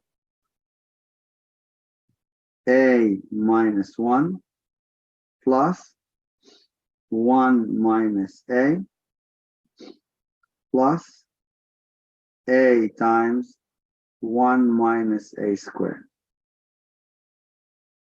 So this is minus 1 plus 1 is gone. A minus A is gone. So this is just A times 1 minus A squared. So we want this to be not equal to 0.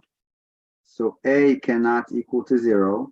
And 1 minus A squared cannot equal to 0. So A squared cannot equal to 1. So A cannot equal to 1, and A cannot equal to minus 1.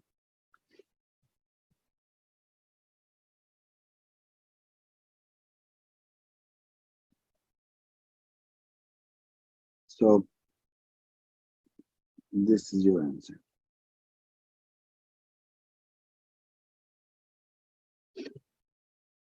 Okay, part B.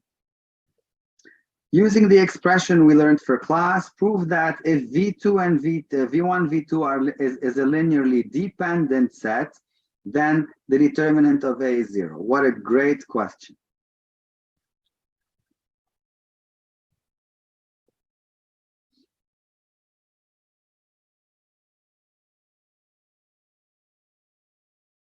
So V1 and V2 is a linearly dependent set.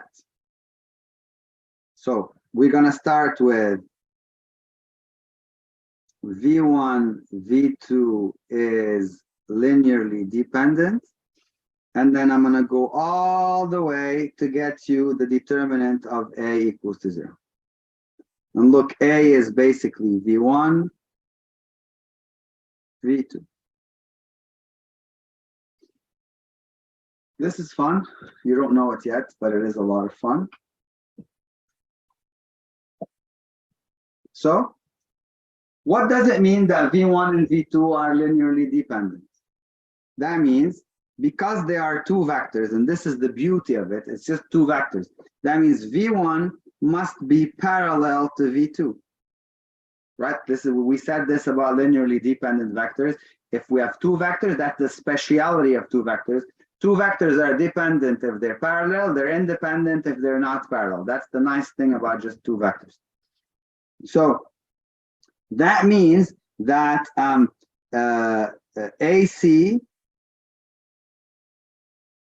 is parallel to BD, right? That means BD is just some like KA, KC,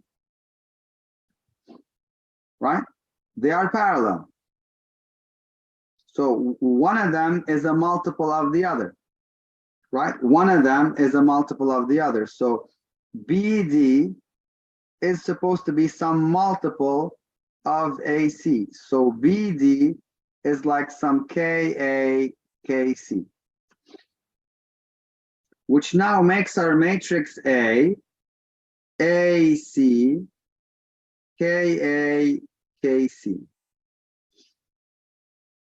which tells you that the determinant of A is KAC minus KAC is 0.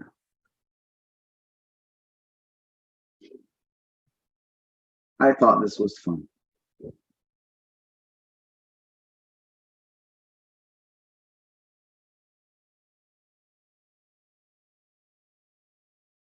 Questions?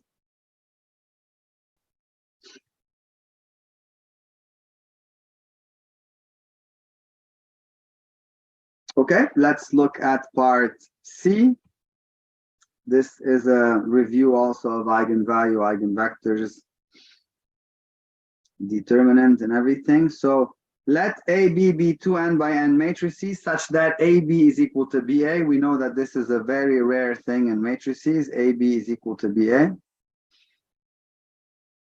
So let V be an eigenvector of A with eigenvalue lambda. Show that if BV isn't 0, then BV is also an eigenvector of A with eigenvalue lambda. This is fun. So how do we do this? Okay, let's analyze what they have given us. First of all, they have given us that AB equals to BA great. They told us that V is an eigenvector of A with eigenvalue lambda. What does that mean? That means that A V is equal to lambda V. Yes? Now, they're telling us if BV isn't 0, then also BV is an eigenvector of A with eigenvalue lambda. So BV is an eigenvector of A. So A BV is equal to lambda BV.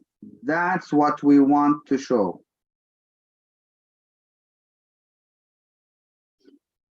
We want to show that BV is an eigenvector of A with eigenvalue lambda. So the question is, how do you go from here to here? Well, it's clear we're going to multiply by B somewhere. So let's multiply by B on this side. So BAV is equal of B lambda V. Now they told us that BA is equal to AB. That's not always true. This is only true here because they gave us this. You know that matrix multiplication is not commutative, so this is not always true. So ABV is equal to, put the lambda on the other side because lambda is a number, BV. Well, hello? So BV is an eigenvector of A with eigenvalue lambda. Good question. I say excellent question.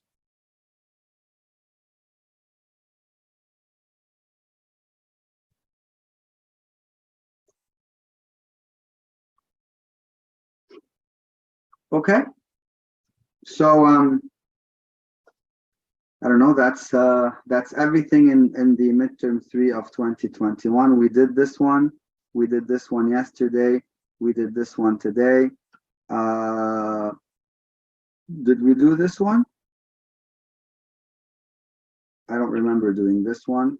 We did this one. So since I don't remember doing this one, let's actually do this one. So it will be a review of the topics that are included on the video, systems, all that. So that would solve the entire 2021 midterm. As I said, there's no more new theory to add. I am just practicing.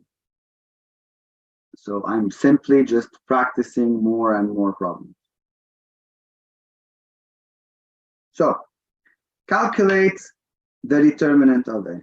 So how about I give you 20 seconds to find, well, a minute, let's say, to find the determinant of this matrix. Please, please, please try it out. I'm just going to check on the sound of the generator to see if there's anything happening. Just give me 1 minute. I'm checking that everything's okay. Please find the determinant, and if you find it and I'm not back, which I seriously doubt, find a inverse. Right? 2 seconds and I'll be back.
Sorry about that. Something needed a small adjustment and nothing serious, so we're still in business.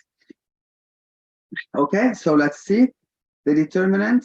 You can right away start. I mean, this is not a big enough matrix for you to cancel rows and stuff. You could just simply expand on a row or a column. So let's expand on column 2 if you want. The signs would be minus, plus, minus. So this is minus the entry determinant of what's left after I remove the entry. So minus 2, 1, 1, 0. It's getting super cold in the basement, by the way. So plus 0, so that's gone. Minus, minus 1, the determinant of. Cancel those. So this is 1, minus 1, minus 2, 1. And therefore, this is minus 2 times minus 1 plus 1 times 1 minus 2 is minus 1. So this is 2 minus 1 is 1. This is not equal to 0. Therefore, A is invertible.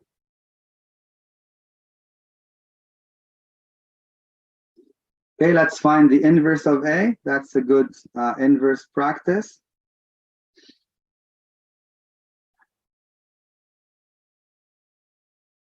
One zero zero zero 1 0 0 0 1. So this is part B. We're gonna reduce. Let's practice reducing. So 2 times row 1 plus row 2 into row 2 minus row 1 plus row 3 into row 3. So this would give me 1 2 minus 1 1 0 0. 2 this plus this, 2 this plus this, 2 this plus this, 2 this plus this, minus this plus this, minus this plus this, minus this plus this, minus this plus this. Take row 2 divided by 4 into row 2. 1 2 minus 1 1 0 0 0 1 minus 1 over 4 1 half 1 4th 0 0 minus 3 1 minus 1 0 1. Then negative 2 row 2 plus row 1 into row 1, and then 3 row 2 plus row 3 into row 3. Let me just continue on this side.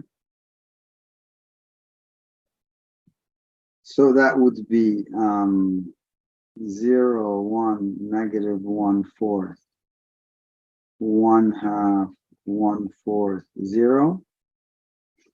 So 3 this plus this, 3 this plus this, 3 this plus this, 3 this plus this, 3 this plus this, 3 this plus this, minus 2 this plus this, minus 2 this plus this, minus 2 this plus this, minus 2 this plus this, minus 2 this plus this, and minus 2 this plus this. Then let's do minus 4 row 3 into row 3. Or if you want, you could just be cute and do minus row 3 plus row 2 into row 2. That'll kill off row 2 right away. And you can do minus 2 row 3 plus row 1 into row 1. That'll also kill off that. I mean, you could just do it in both ways. And then you can do minus 4 row 3 into row 3. So after you do these operations, you get 0 0 1 minus 2 minus 3 minus 4. Now we're going to do 0 minus this plus this, minus this plus this, minus this plus this, minus this plus this, minus this plus this, and then minus 2 this plus this, minus 2 this plus this, minus 2 this plus this, minus 2 this plus this, minus 2 this, that's minus 3 halves minus 1 plus this, and minus 2 this. And that, ladies and gentlemen, is going to be A inverse. Please do check my calculations in case I made a mistake.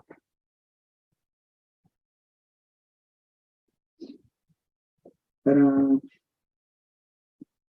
what do they want more? Solve the system of equations. So it seems like a thing. I talked about it yesterday. I think it was Johnny who asked. Was it you, Johnny? What do we use the inverse for? And I said we can use the inverse to solve systems of linear equations. It's not like it's not a go-to method, but once you've done the inverse and it's there, then it might be just a good idea.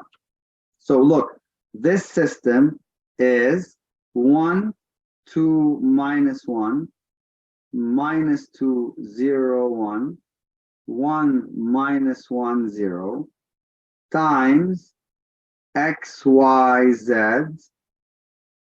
equals to a, b, c.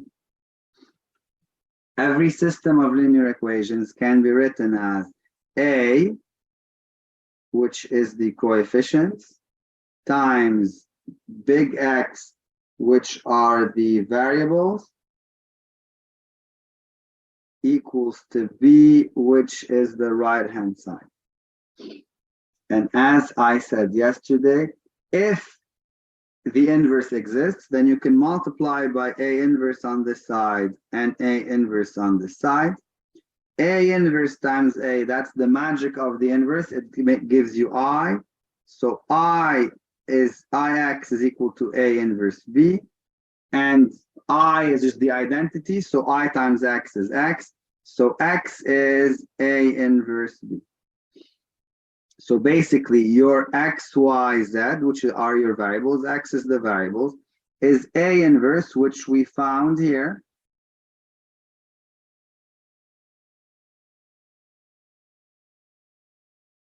Of course, assuming I did it correctly, times B, which is the right-hand side, which is ABC. So you don't actually have to solve anything. All you do is multiply the matrix by ABC, which gives you minus A, minus 2B, minus 2C, minus a half B, minus C, and minus 2A, minus 3B, minus 4C.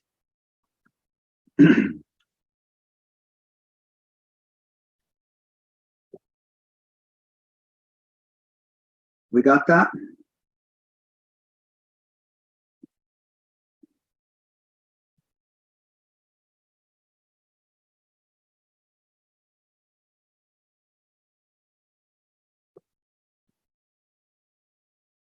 So that, ladies and gentlemen, is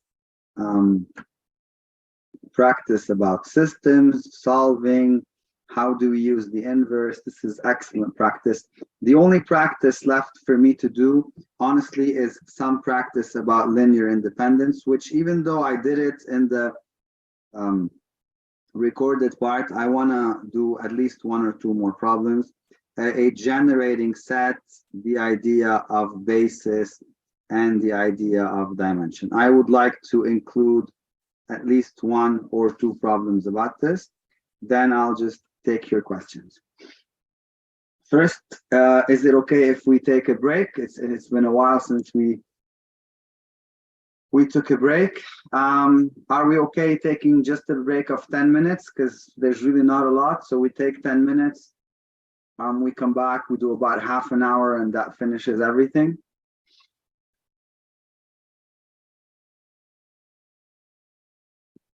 We could also take 15 minutes. I'm fine either way. Nobody's saying anything. So let's just take 15 minutes. We've earned our break. So right now it is 7:53. Let us be back at 8:08. How nice. So 15 minutes. We're cutting it 5 minutes short.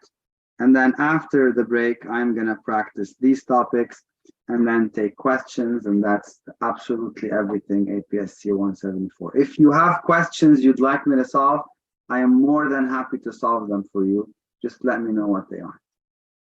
Fair enough? See you guys in 15.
Hey everyone, we're back. Sorry, it's just freezing in here. No heat in the basement. So let's do a couple of problems on linear independence and basis and dimension, and then we could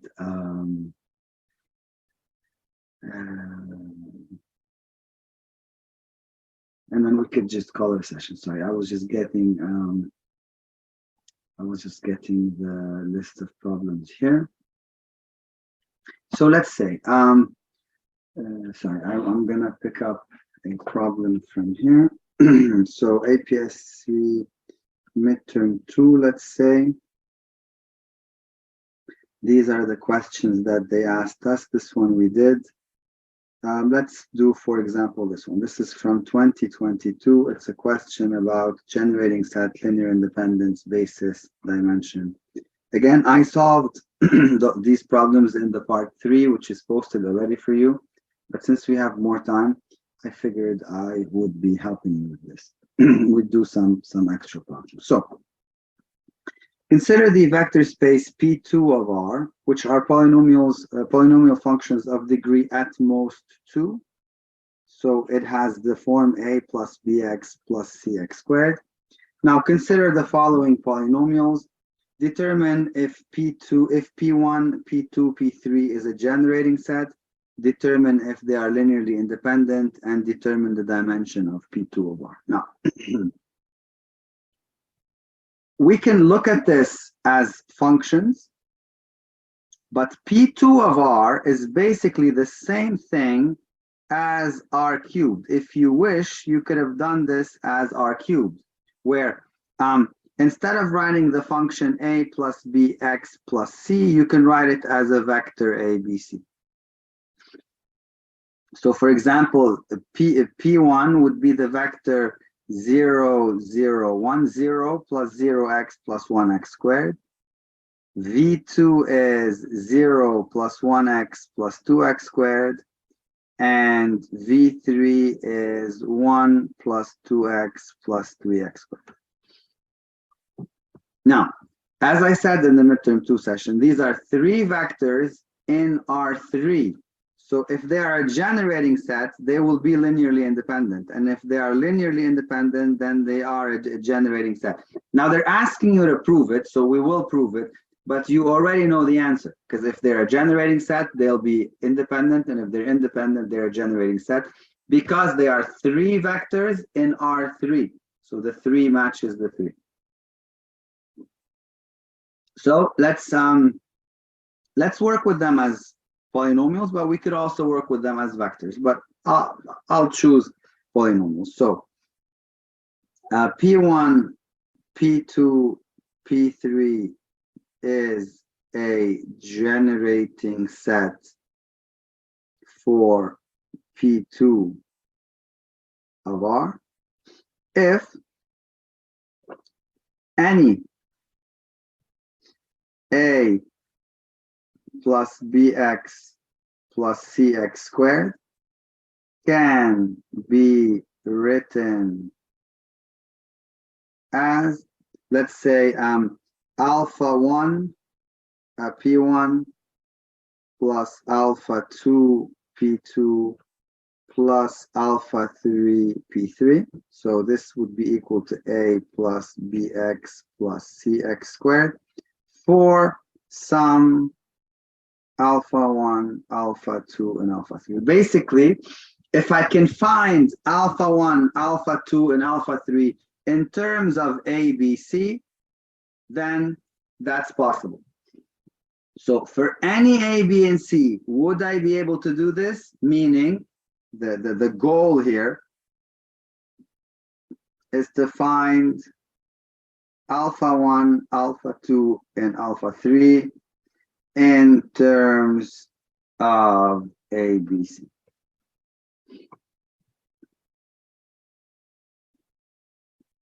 Excellent. So let's do that. So alpha 1x squared plus alpha 2x plus 2 alpha 2x squared alpha 3 times P3, so that's alpha 3 plus 2 alpha 3x plus 3 alpha 3x squared is equal to a plus bx plus cx squared. So now the coefficient, the constants, we only have one constant, which is alpha 3. So the constants should match the constants. So we solved for alpha 3. We're able to find alpha 3. Alpha 3 is a. Now coefficient of x, alpha 2 and 2 alpha 3. So alpha 2, 2 alpha 2 plus alpha 3 is supposed to be b. Well, no problem, because then I can solve for alpha 2. 2 alpha 2 is b minus alpha 3, and alpha 3 is a, so b minus a. Therefore, alpha 2 is b minus a over 2.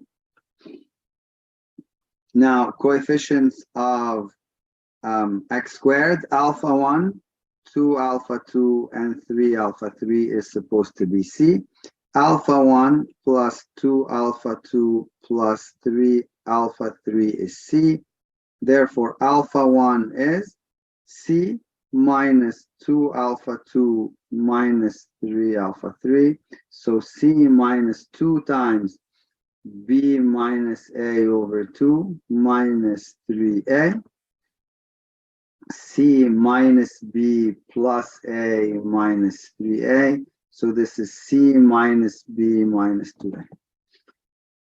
So what did I just say? Any a plus bx plus cx squared is equal to alpha 1 p1. Alpha 1 is c minus b minus 2a p1 plus alpha 2 b p2, so b minus a over 2 p2 plus alpha 3 p3.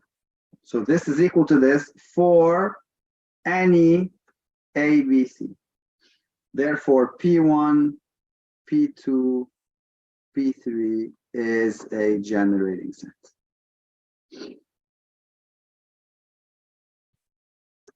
Fabulous. Let's now show that they are linearly independent. Let's copy. Now, how do we test linear independence? Well, they are linearly independent if A1 or AP1 plus, well, let's use A1. A1 P1 plus A2 P2 plus A3 P3 equals to 0. So they are independent if A1 P1 plus A2 P2 plus AP3 P3 equals to 0 has only the solution A1 equals 0, A2 equals to 0, and A3 equals to 0.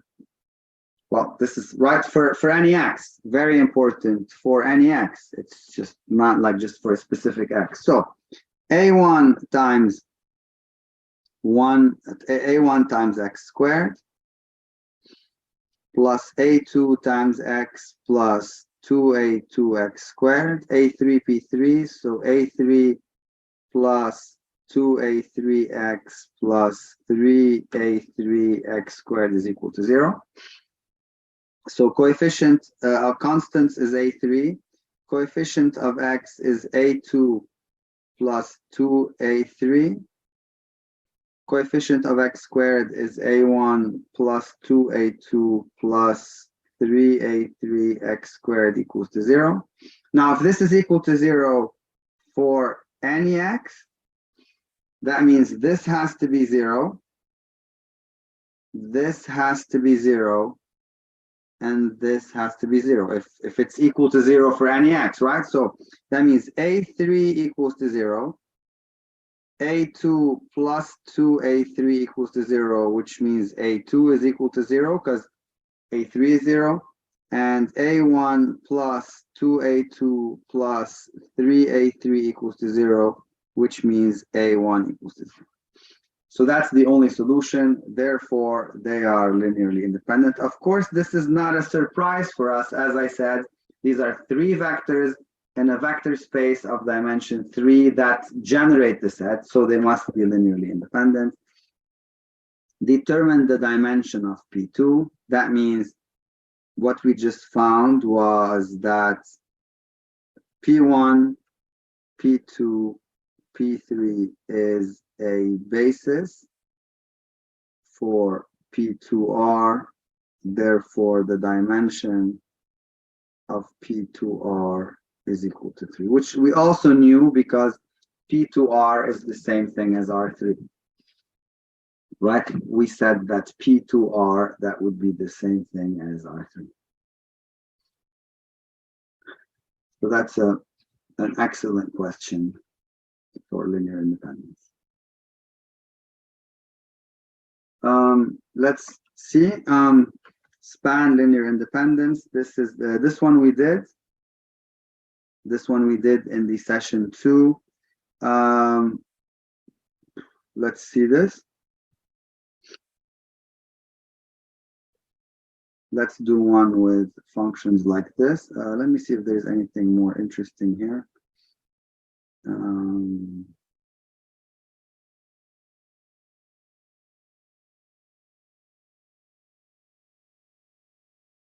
Okay, this is a nice question. Let's do this one and this one. That one is the same, and this one is the same thing. Yeah. Find with proof the basis. So okay, so let's do this one and this one. So 2 more problems, and then we call it a session. So let's see this one. The vector in the vector space C infinity R. These are the functions that can be differentiated as many times as you want. Let H be the subspace spanned by these 2 functions. So H is all the linear combinations. Find a basis for H. Well, we clearly have a generating set for H, right? H is the span of F1, F2.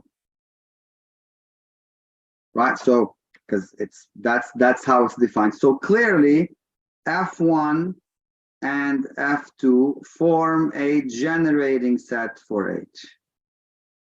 Now, if they're linearly independent, then that's a basis. So A is the set F1, F2 linearly independent. And this is very simple because there's 2 vectors. They're not parallel. You're going to say, how do you know they're not parallel? Well, they're not multiple of each other. Right? But let's do they are,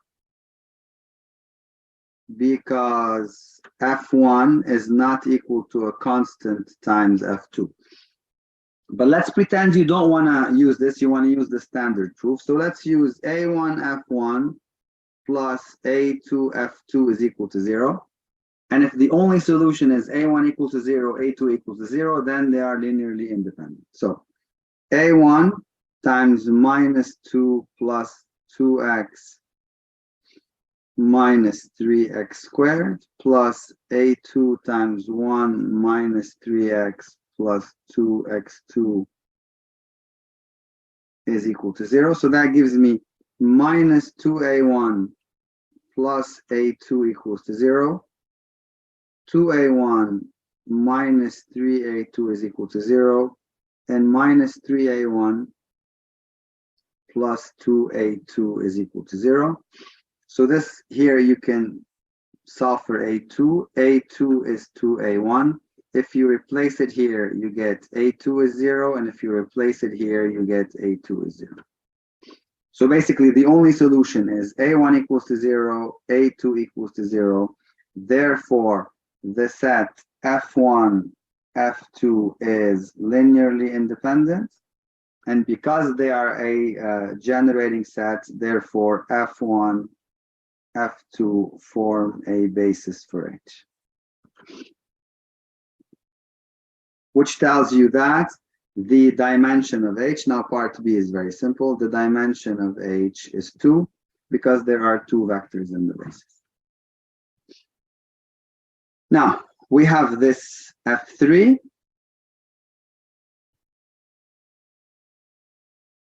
Is it linearly independent with F1, F2, F3? Like, so is it linearly independent? So we're gonna do the same proof. So we're gonna do A1 F1 plus A2 F2. Now we're gonna do plus A3 F3 is equal to 0.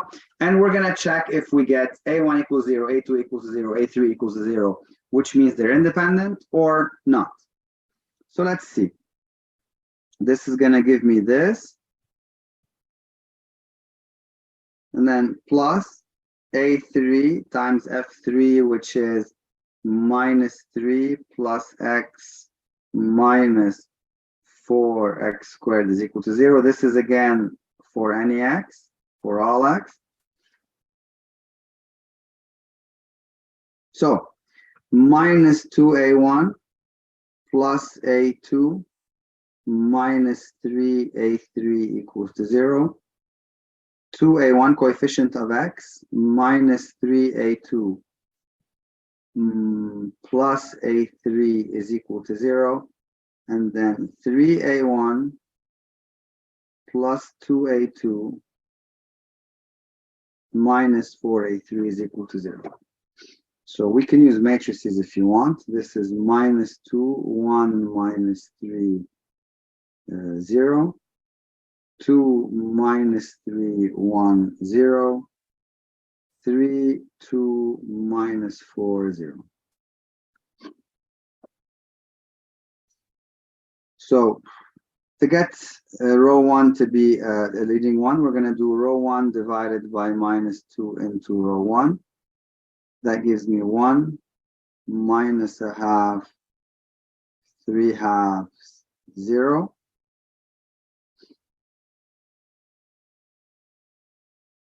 2 minus 3, 1, 0. 3, 2, minus 4, 0. Now, minus 2 row 1 added to row 2 into row 2, and minus 3 row 1 added to row 3 into row 3. That'll give me 1 minus a half, 3 halves, 0. 0, 2, minus 2, 0. Minus 3 this plus this. Minus 3 this. So that's 3 halves plus 4 halves is 7 halves. Minus 3 this. So that's minus 9 halves. Minus 4. So minus 8 halves, that's minus 17 halves equals to 0. And they are linearly independent. I thought they would ask you one where they would be dependent, but so let me just verify. If you continue the RREF of this, you are going to get 1, 0, 0, 0, 1, 0, and 0, 0, 1. We've done a lot of RREFs, which would tell you that A1 is 0, A2 is 0, and A3 is 0. Therefore, the vectors are linearly independent.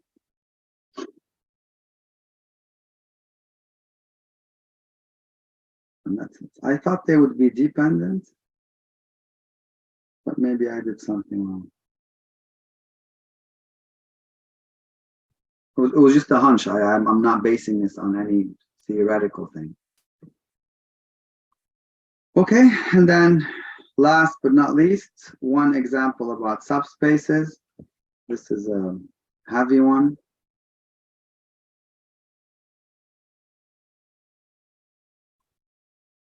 So find, this is we have a subspace of W, so they're telling us it's a subspace. Let's find the basis. So we need a generating set, and we need to show that it's linearly independent. I did a bunch of those in the in part 3, so you'll be able to see that then. Okay, there. So what's W? W is all the pairs X, all the triplets X, Y, Z. such that x is equal to y, so x is equal to y, and z is minus 2y. So if you think about it, W is the set of vectors where x is equal to y and z is equal to minus 2y, where y belongs to R. So technically, W is the set that's y times 1, 1, minus 2 for any y belonging to R. So technically, W is the span of the vector 1, 1, 2. So 1, 1, 2 is a generating set, and 1, 1, 2 is independent because it's one vector. Therefore, a basis for W is just the vector 1, 1, 2.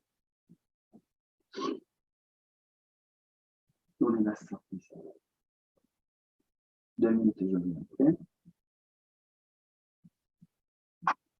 Right, so let this be the so in part B. So we have a transformation from the space C infinity R to R squared, where the transformation of a function f sends it to the vector f of 0 and f of 1. So whatever function you have gets sent to the vector f of 0 and f of 1. Is this a linear transformation? So I think it will be. So what is the transformation of the 0 vector of the function 0? So let's take the 0 function 0 of x equals to 0 is the 0 function of the 0 vector of C infinity R. So what's the transformation of z? It would be z of 0. I don't know why I'm doing that. I'm not checking it's a subspace. Sorry, I got distracted by my daughter. She wanted me to come up. They're a bit worried that they're not used to not having electricity. But I'll be up in a bit. So we need to check that it's closed under addition. It's a linear transformation. So we need to check that the transformation of f plus g is the transformation of f plus the transformation of g, and the transformation of alpha times f is alpha times the transformation of f.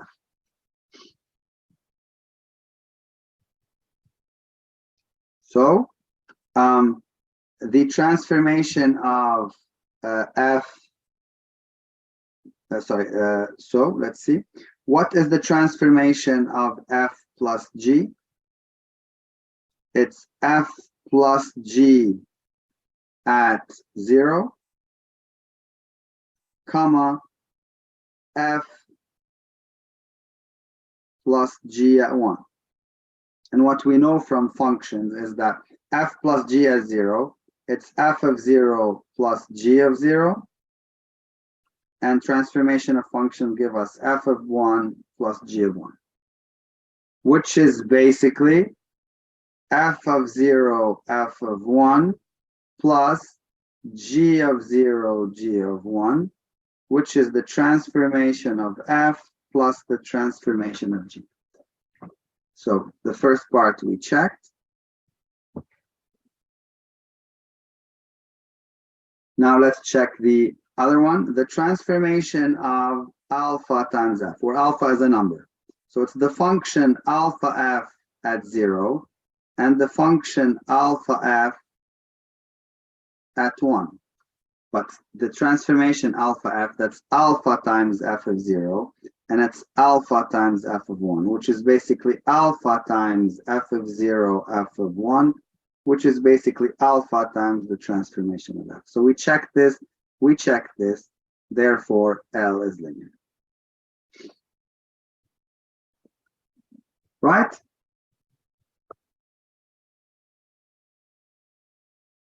Finally, let's see.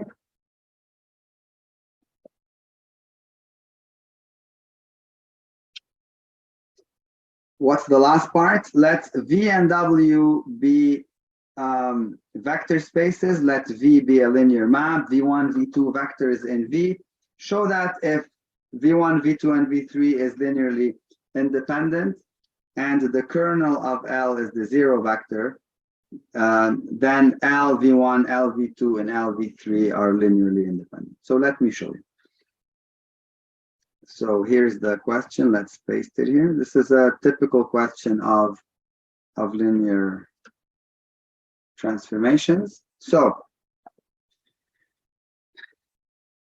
LV1, LV2, and LV3, are they linearly independent? So let's do A1 LV1 plus A2 LV2 plus A3 LV3 is equal to 0. And if the only solution is A1 equals 0, A2 equals 0, A3 equals 0, then they are linearly independent. So, because L is linear, I can write this as L of A1 V1 plus A2 V2 plus A3 V3 equals to 0.